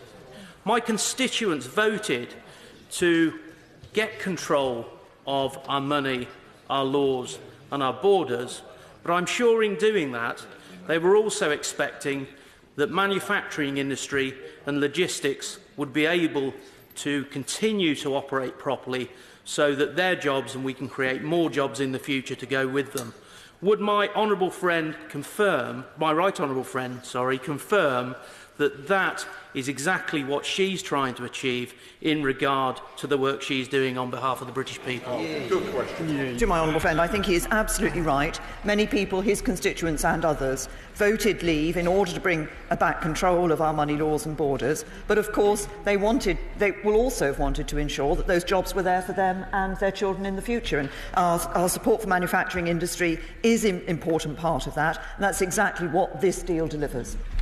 Karen Buck. The Prime Minister's talked again today about there being a spectrum of future relationships with our closest and largest trading partners. But isn't it the truth that, stripped back to essentials, and despite the incredible vagueness of this document, that where this is leading us is very firmly towards a Canada-style free trade arrangement rather than any alternative model, and that this was widely understood to be an act of economic self-harm, that it will leave this country poorer, and that absolutely nobody voted in the 2016 referendum to be poorer? I say to the honourable lady, I made clear in the statement that obviously there was that the European Union started from the position that there was a binary choice between the sort of Norway model or the Canada model, but they have accepted that there is a spectrum in relation to these matters where there is a balance between rights and obligations. That is what is clear within this document. We retain our ambition, our commitment, our objective of having frictionless trade. As I said earlier, it is the case that not everybody in Europe has accepted that, but we continue to work on that. And we continue to maintain that objective because it's about protecting jobs. A woman. The overwhelming vote to leave the EU in my constituency was a vote against politics as usual and a vote to bring back control of our money, borders and laws to this country. Like it or not, the reality is that the Prime Minister's deal is the only practical way to deliver that. So does she agree with me that voters should be appalled when they see people place narrow party interest above the national interest and risk subverting our democracy itself with talk of a second referendum? Can I agree with my honourable friend? And he's right. He said many people in his constituency voted against politics as usual. I think they will be surprised to see politicians playing politics with this issue in this chamber. Every member of this House must consider the interests of constituents, the need to deliver on the vote that people gave to leave the European Union, and to do so in a way that is in the best interests of our constituents. Jim Cunningham. Very much, Mr. Smith. Following on from the honourable member from Nuneaton, in the West Midlands, which is largely manufacturing, and they rely very much on the free movement of labour, particularly for research and development in the universities, for example, in Coventry. I've had a lot of letters from constituents who work at those universities and the National Health Service concerned about the free movement of labour and that they might not be able to move as freely as they want to backwards and forward. Can she give some reassurances about those jobs? And that's the situation regarding those people. And can I say to the honourable gentleman, free movement will come to an end, but what we will ensure is that we have an immigration system which is skills-based. I think that would reflect the concerns that he has expressed in his question. So it will be about the contribution that people can make here to the United Kingdom, and the Home Office will also look within that at ensuring the system that is in place is as easy to use and efficient as possible. Mr. Hare. Mr. Speaker, Prime Minister is absolutely right that we take no lectures from the SNP politicians on the opposition benches when it comes to fishing, because we know all too well that they want to drag our fishermen right back into the common fisheries policy. But can my right honourable friend confirm that the UK will be sitting down unfettered at the negotiating table as an independent coastal state by December 2020 and on an annual basis thereafter? Can I say to my honourable friend that is certainly our position, that remains our position, and of course there is reference within the fisheries section, I think it's within the fisheries section within here, that does make reference to the desire to have those arrangements in place by July 2020, such that they are there in place for the consideration of the fishing quota, fixing access and quotas for 2021 and thereafter. Timms. Speaker, on financial services, the Prime Minister said that equivalence won't be withdrawn on a whim. Can you tell the House what she means by that? At the moment, equivalence for a third country can be withdrawn by the European Union at 30 days' notice, as Switzerland is experiencing at the moment. Will it be different for the UK? Yes, I mean, the point is that if he cares to look at the language that we have within the political declaration on this, this makes clear that what we're negotiating for financial services does in fact go beyond what is available elsewhere. Charlie Elphick. Mr. Speaker, yesterday, Treasury Select Committee, we took evidence from Mr. Thompson, the Chief Executive of HMRC, who said it would take 24 months from the moment of certainty to put in place a new customs system. And he said that moment of certainty could be, say, next July, in which case you would have 6 months of transition or 6 months of backstop. Can the Prime Minister tell the House which would be selected, how and by who? And if there is no moment of certainty, because there is no ultimate agreement, despite best endeavours of both sides, is there a risk that we end up in extended transition, effectively a form of Hotel California, and how do we resolve that particular risk? Well, can I say to my honourable friend, I haven't had an opportunity to look at the transcript of the evidence that was given by HMRC yesterday. Of course, it was clear when we published our proposals on customs in the summer that the facilitated customs arrangement that was within that would be capable of mainly being in place by the 1st of January 2021, albeit that the repayment mechanism in that system would be would take longer to put into place. What my honourable friend will see throughout this document is the clear intent and determination of both parties to ensure that we negotiate these arrangements in relation to customs and the free trade area, and indeed the overall future relationship, such that it is in place by the 1st of January 2021. Nick Smith. Mr. Speaker, we want a permanent customs union to support jobs in the UK. Now, in paragraph 23 on tariffs, which is in today's document, it commits to, and I quote, build and improve on the single customs territory. How will the government do that? I say to the honourable gentleman there are a number of features of that single customs territory that I think are important in looking at customs arrangements for the future. For example, it has normally been said that it is not possible to have good customs arrangements with the European Union without free movement. That single customs territory allows us to do exactly that, to divide those two freedoms. Maggie Through. I'm pleased that paragraph 24 recognises the importance of our relationship with a number of EU agencies, especially as some of my local businesses express the importance of the role of the European Chemicals Agency. Could my honourable friend expand on how she sees our relationship developing with the European Chemicals Agency to reassure my local businesses as we leave the EU? Say to my honourable friend, it is important, and we recognise the significance of these agencies, each in their own way, to businesses here in the United Kingdom. As I indicated earlier in response to a previous question, there is currently no model for that third country representation or participation in the European Chemicals Agency. That is precisely why it is necessary for us to carry on working with the European Union to see on what basis that and under what conditions that participation can take place. And Dr. Lisa Cameron. Mr. Speaker, we heard at the All-Party Group of Textile and Fashion, which I chair, that the industry have grave concerns about services, intellectual property rights and brand control. Instead of Choose Life, there was a newly designed T-shirt about her deal bearing the slogan "Fashion hates Brexit."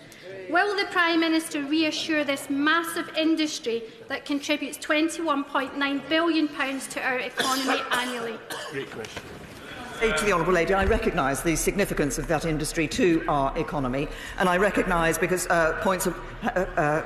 all representations have been made to me from within that industry, particularly about issues such as the future immigration system that we will put in place, and a concern to ensure that people of high skills will still be able to come to the United Kingdom to participate in that industry and help develop that industry, and our immigration system will indeed be skills-based. Michael Tomlinson. This political declaration negate the legal status of the backstop, which will be enshrined in a legally binding international treaty.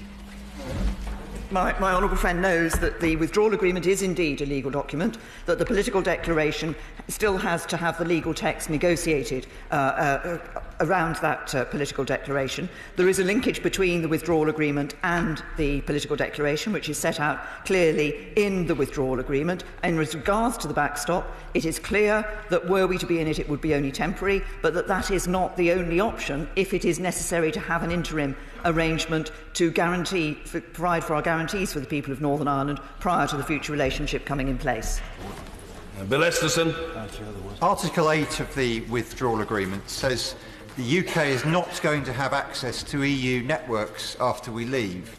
This clearly contradicts the political declaration and its weak references in paragraph 24 to common regulations. So will the Prime Minister finally come clean with the chemicals, aviation and medical sectors referred to in the political declaration, and finally admit she hasn't the first idea how to deliver what they all need? To the honourable gentleman, as I've answered in response to a number of other members of this House who've raised this issue, there is currently no model for that participation of a third country in the European Chemicals Agency or the European Medicines Agency. That is why it is necessary for the negotiation to take place to ensure that we can, because it is in the interests of both sides, the United Kingdom and the European Union, that such participation is available in the future. Martin Vickers. Thank you, Mr. Speaker. The Prime Minister has repeated today yet again that we will be leaving on the 29th of March. He has also repeated frequently that no deal is better than a bad deal. The 70% of my constituents who voted to leave are even more determined that they want that to happen. Can she give them an assurance that in the event that the agreement was rejected by the House, the government would hold fast and ensure that we did indeed still leave on the 29th of March?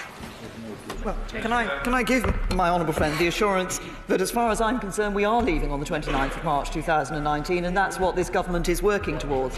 My honourable friend will be aware that there are some voices around this chamber who would prefer us not to be leaving on the 29th of March 2019, but I'm clear, I hear the odd yes from the Labour benches on that, but I'm clear that we will be leaving on the 29th of March 2019. Alex Sobel.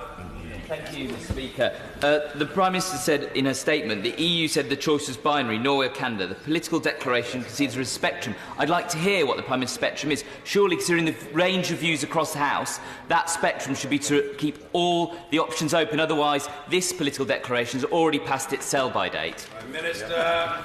Say to the honourable gentleman, actually it makes clear what that spectrum is in the document, and it is I've referred to it on other occasions in response to questions. There is a balance between checks and controls and the acceptance of rules and regulations.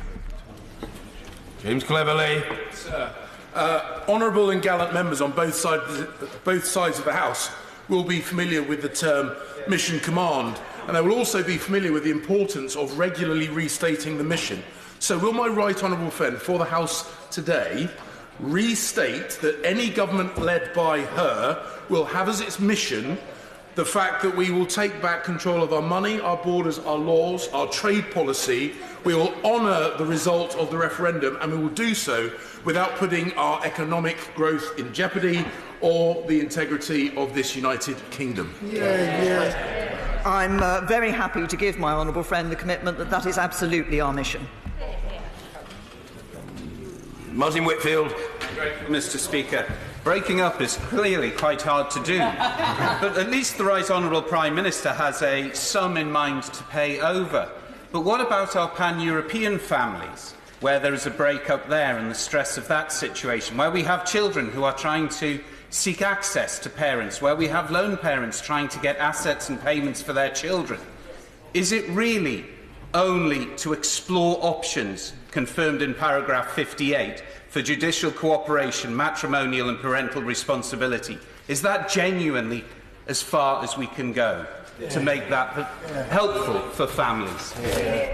No, what we want to do is ensure that when we have the legal text in place, that we are able to see the cooperation, which I recognise is of a matter of concern to the families that the honourable gentleman has referred to, and is a matter that has been raised by the legal sector. Dr. Caroline Johnson. Thank you, Mr. Speaker. Lincolnshire has a proud military heritage. A number of my constituents have contacted me with their concerns about news reports of the European Army. Can my right honourable friend reassure me and them that nothing in this withdrawal agreement will require our British forces to join a European army? Very happy to give my honourable friend that absolute commitment. Indeed, it is the United Kingdom within the European Union that has been arguing against the creation of a European army. We are very clear that the bedrock of defence for Europe is NATO, and there may be ways in which the European Union can act that complement, on the defence field, that complement NATO, but there is no question of any British personnel joining a European army. Wayne David. Earlier this afternoon, the Prime Minister admitted to this House that she had failed to negotiate Britain's continued involvement in the Galileo satellite project. Can she tell the House how much it will cost this country to develop an alternative because of her failure? Can I say to the honourable gentleman that in any negotiation, there are two sides to that negotiation. Now, there were reasons why the European Union did not want the United Kingdom to be able to be part of Galileo on the basis on which we felt it was right for us to participate. Now, at that point,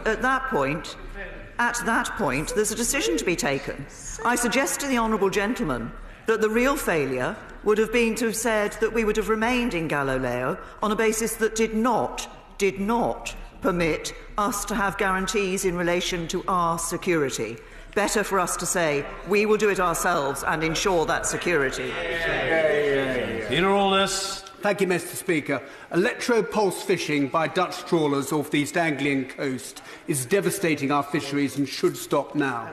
Can the Prime Minister confirm that there is nothing in the political declaration that undermines the cornerstone of the Fisheries Bill, that in future we will control access to our waters and will be able to stop this abhorrent practice?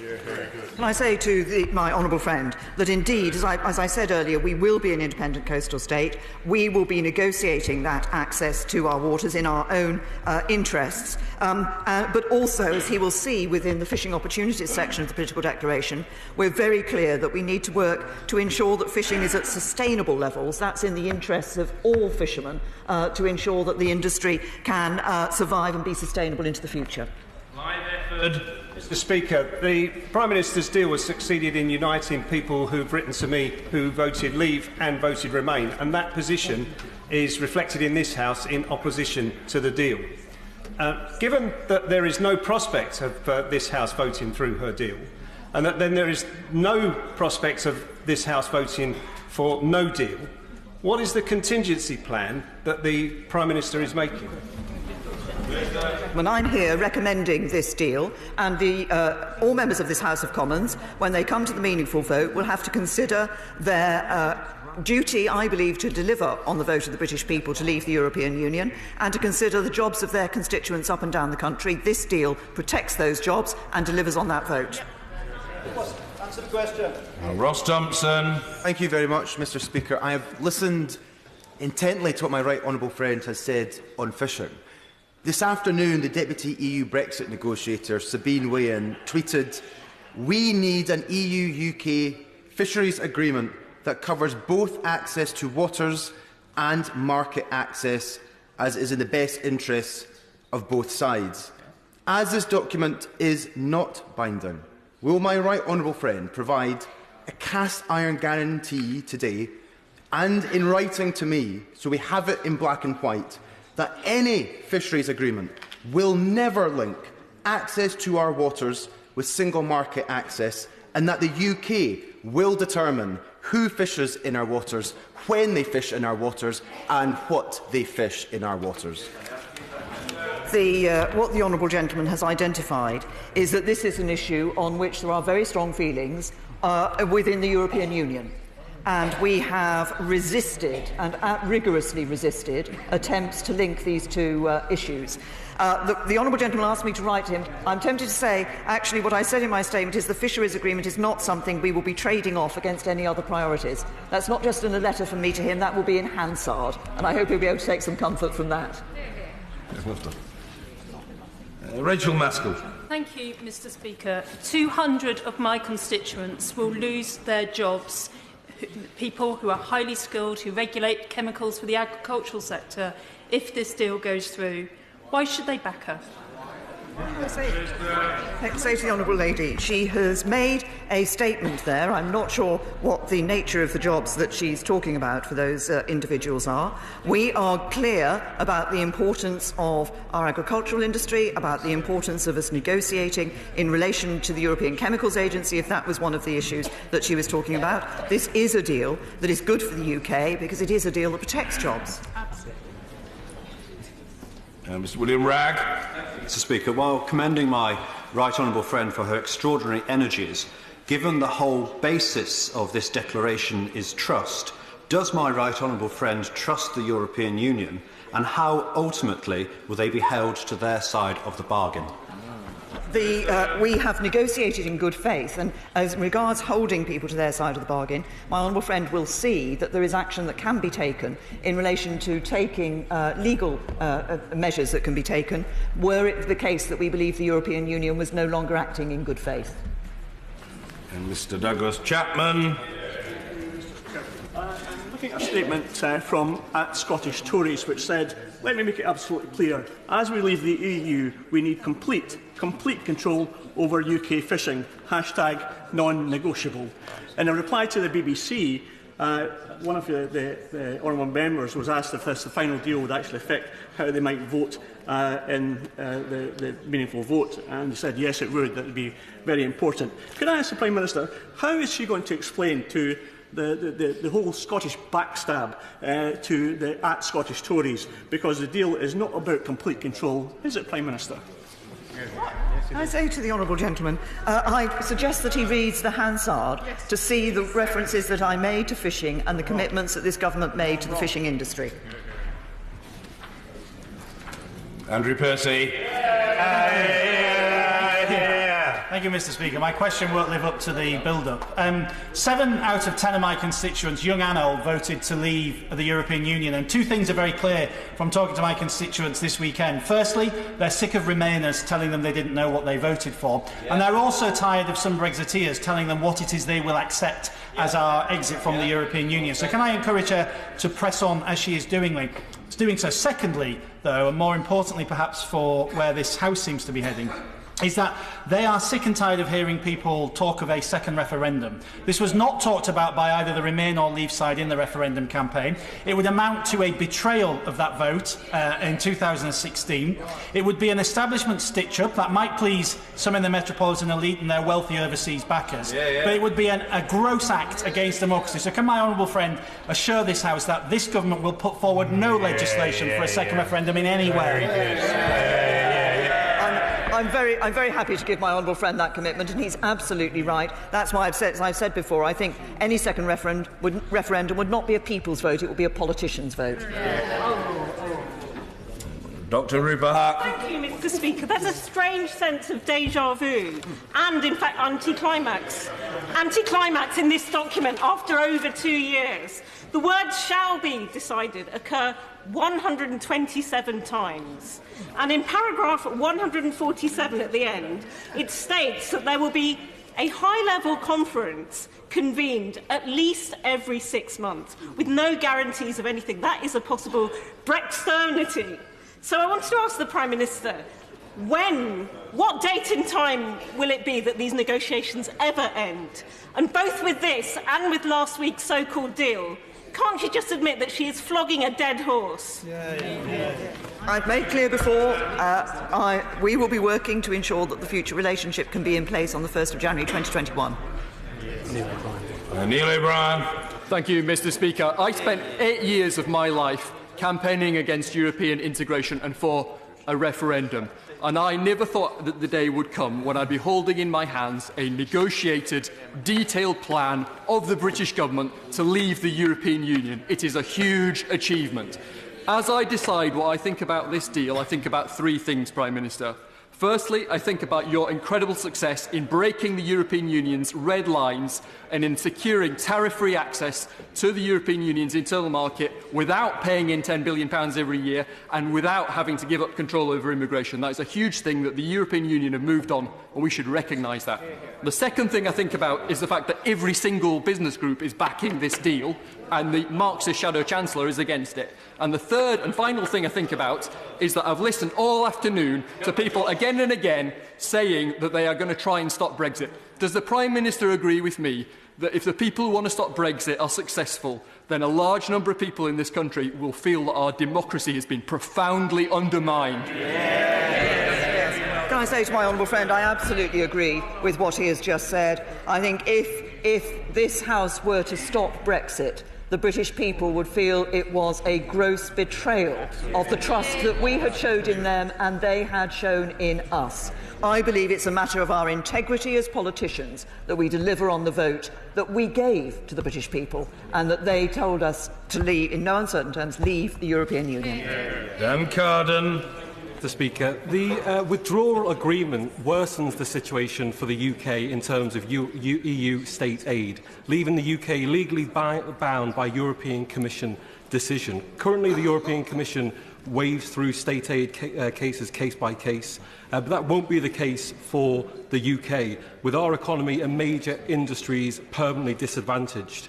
And at the same time, workers' rights and environmental protections seem to not have any of the same type of protections.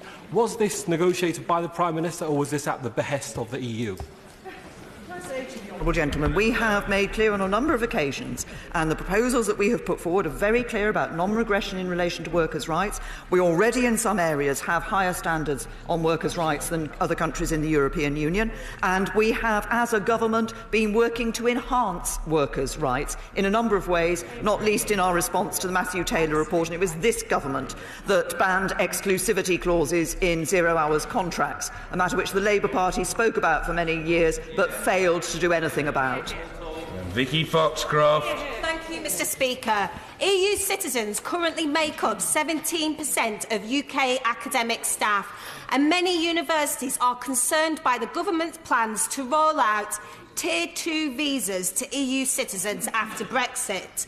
This means an average 3-month delay between job offer and job take-up. Universities tell me this will have a detrimental impact on their ability to continue to compete on the world stage. So what does the Prime Minister say to our universities, such as Goldsmiths in my constituency, about her plans to retain their global competitiveness? Refer the Honourable Lady to the answer I gave to her honourable friend, the member for Coventry South. Alan Brown. Thank you, Mr. Speaker. When it comes to transport, the previous Brexit Secretary admitted he didn't understand the criticality of Dover. And shamefully, it took from June 2016 until just last month before the Transport Secretary bothered to go and visit the Port of Dover. And after 2 years of Transport Secretary promising an aviation agreement, he now admits talks haven't even begun. Does this not prove, firstly, that there are no plans in place for a no-deal, and also that this absolute ineptitude means there is no way this Prime Minister would be able to negotiate proper agreements in the implementation period? And in place for no deal, and the government is continuing to work on those. And Darren Jones. Thank you, Mr. Speaker. There is something in this document that gives me hope. At paragraph 125, the British.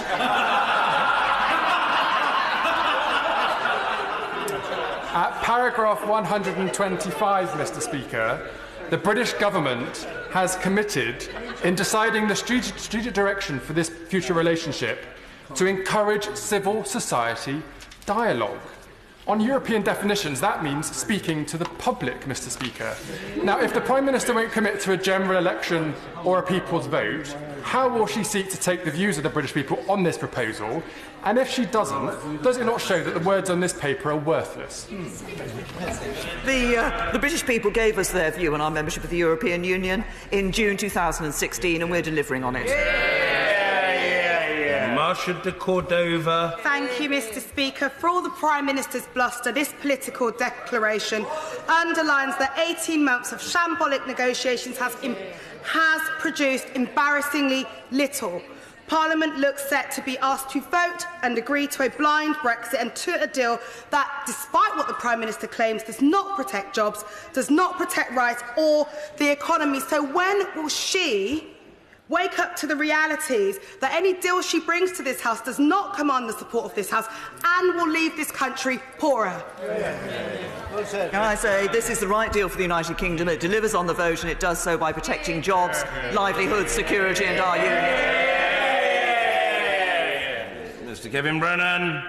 Mr. Speaker, the Prime Minister has recently said two things. On the one hand, she said the UK will definitely be leaving the European Union on March the 29th next year. In fact, she repeated that today.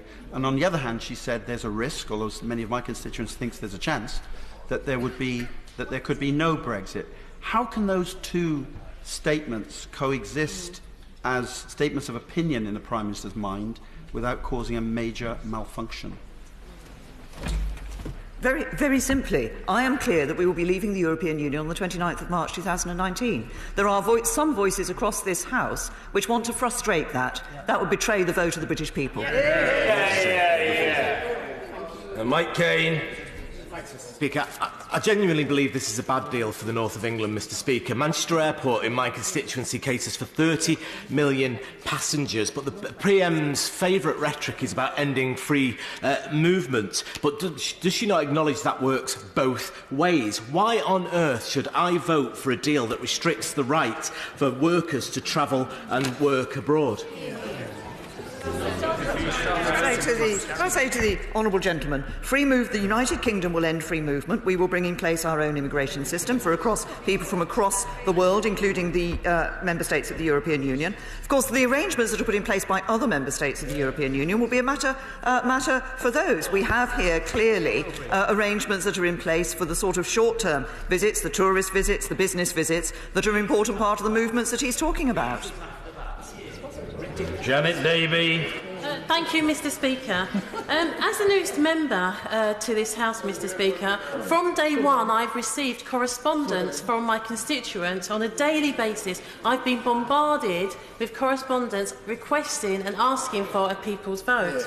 The Prime Minister states that this is a good deal for the UK, and she's continually said this, not that it's the best deal or it's a brilliant deal, but it's a good deal for the UK. If she is confident enough with this negotiation, there is no reason why she would not go for a people's vote. Can I say to the honourable lady, I refer to the answer I gave earlier. Thank you, Mr Speaker.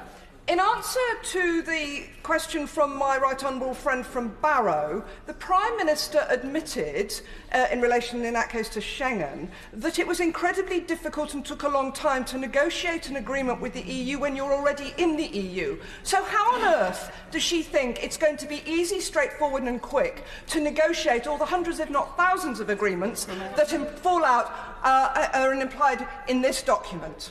Good question. I say to the honourable, first of all, because it's in the interest of both sides that we're actually able to have that access. And secondly, I think the fact that we did negotiate that membership of SIS2, despite not being a member of Schengen, shows that it is possible to negotiate that when both sides see that it's in their interests. Mr Andrew Slaughter. Thank you very much, Mr Speaker. If the Prime Minister is so proud of this document and the withdrawal agreement and believes it's what people voted for, why doesn't she seek to strengthen her really terribly weak negotiating hand by putting it to a people's vote with the alternative of staying in the EU?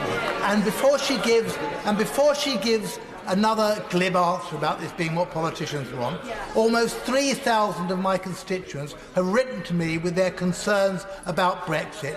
They deserve the courtesy of a proper answer from that.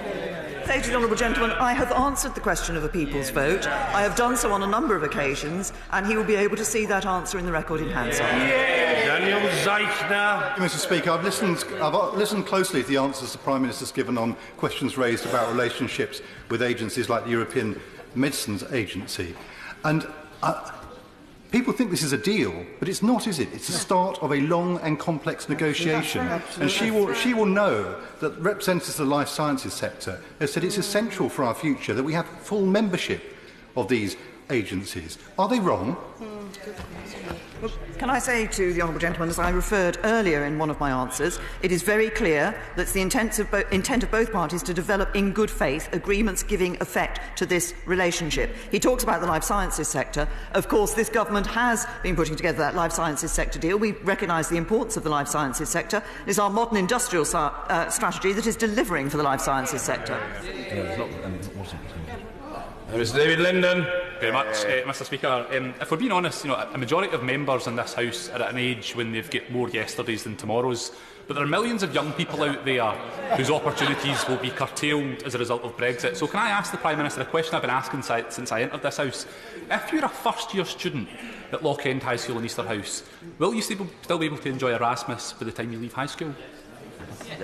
To the honourable gentleman, Erasmus is exactly one of the programmes that we have referred to. We've referred to the continuing ability for us to participate in programmes, and Erasmus is one of those that we had in mind. But of course, what we have to do is look at the conditions that would be required for our membership, continuing membership of Erasmus. But can I challenge him, because I do not believe that it is the case that the futures of young people are in any way restricted as a result of our decision to leave the European Union. Indeed, the way in which we will be building new relationships around the rest of the world could enhance the futures of young people and the opportunities open to them. Thank you. Order. We come now to the adjournment. The whip to move. I beg to move. The question is that this House do now adjourn.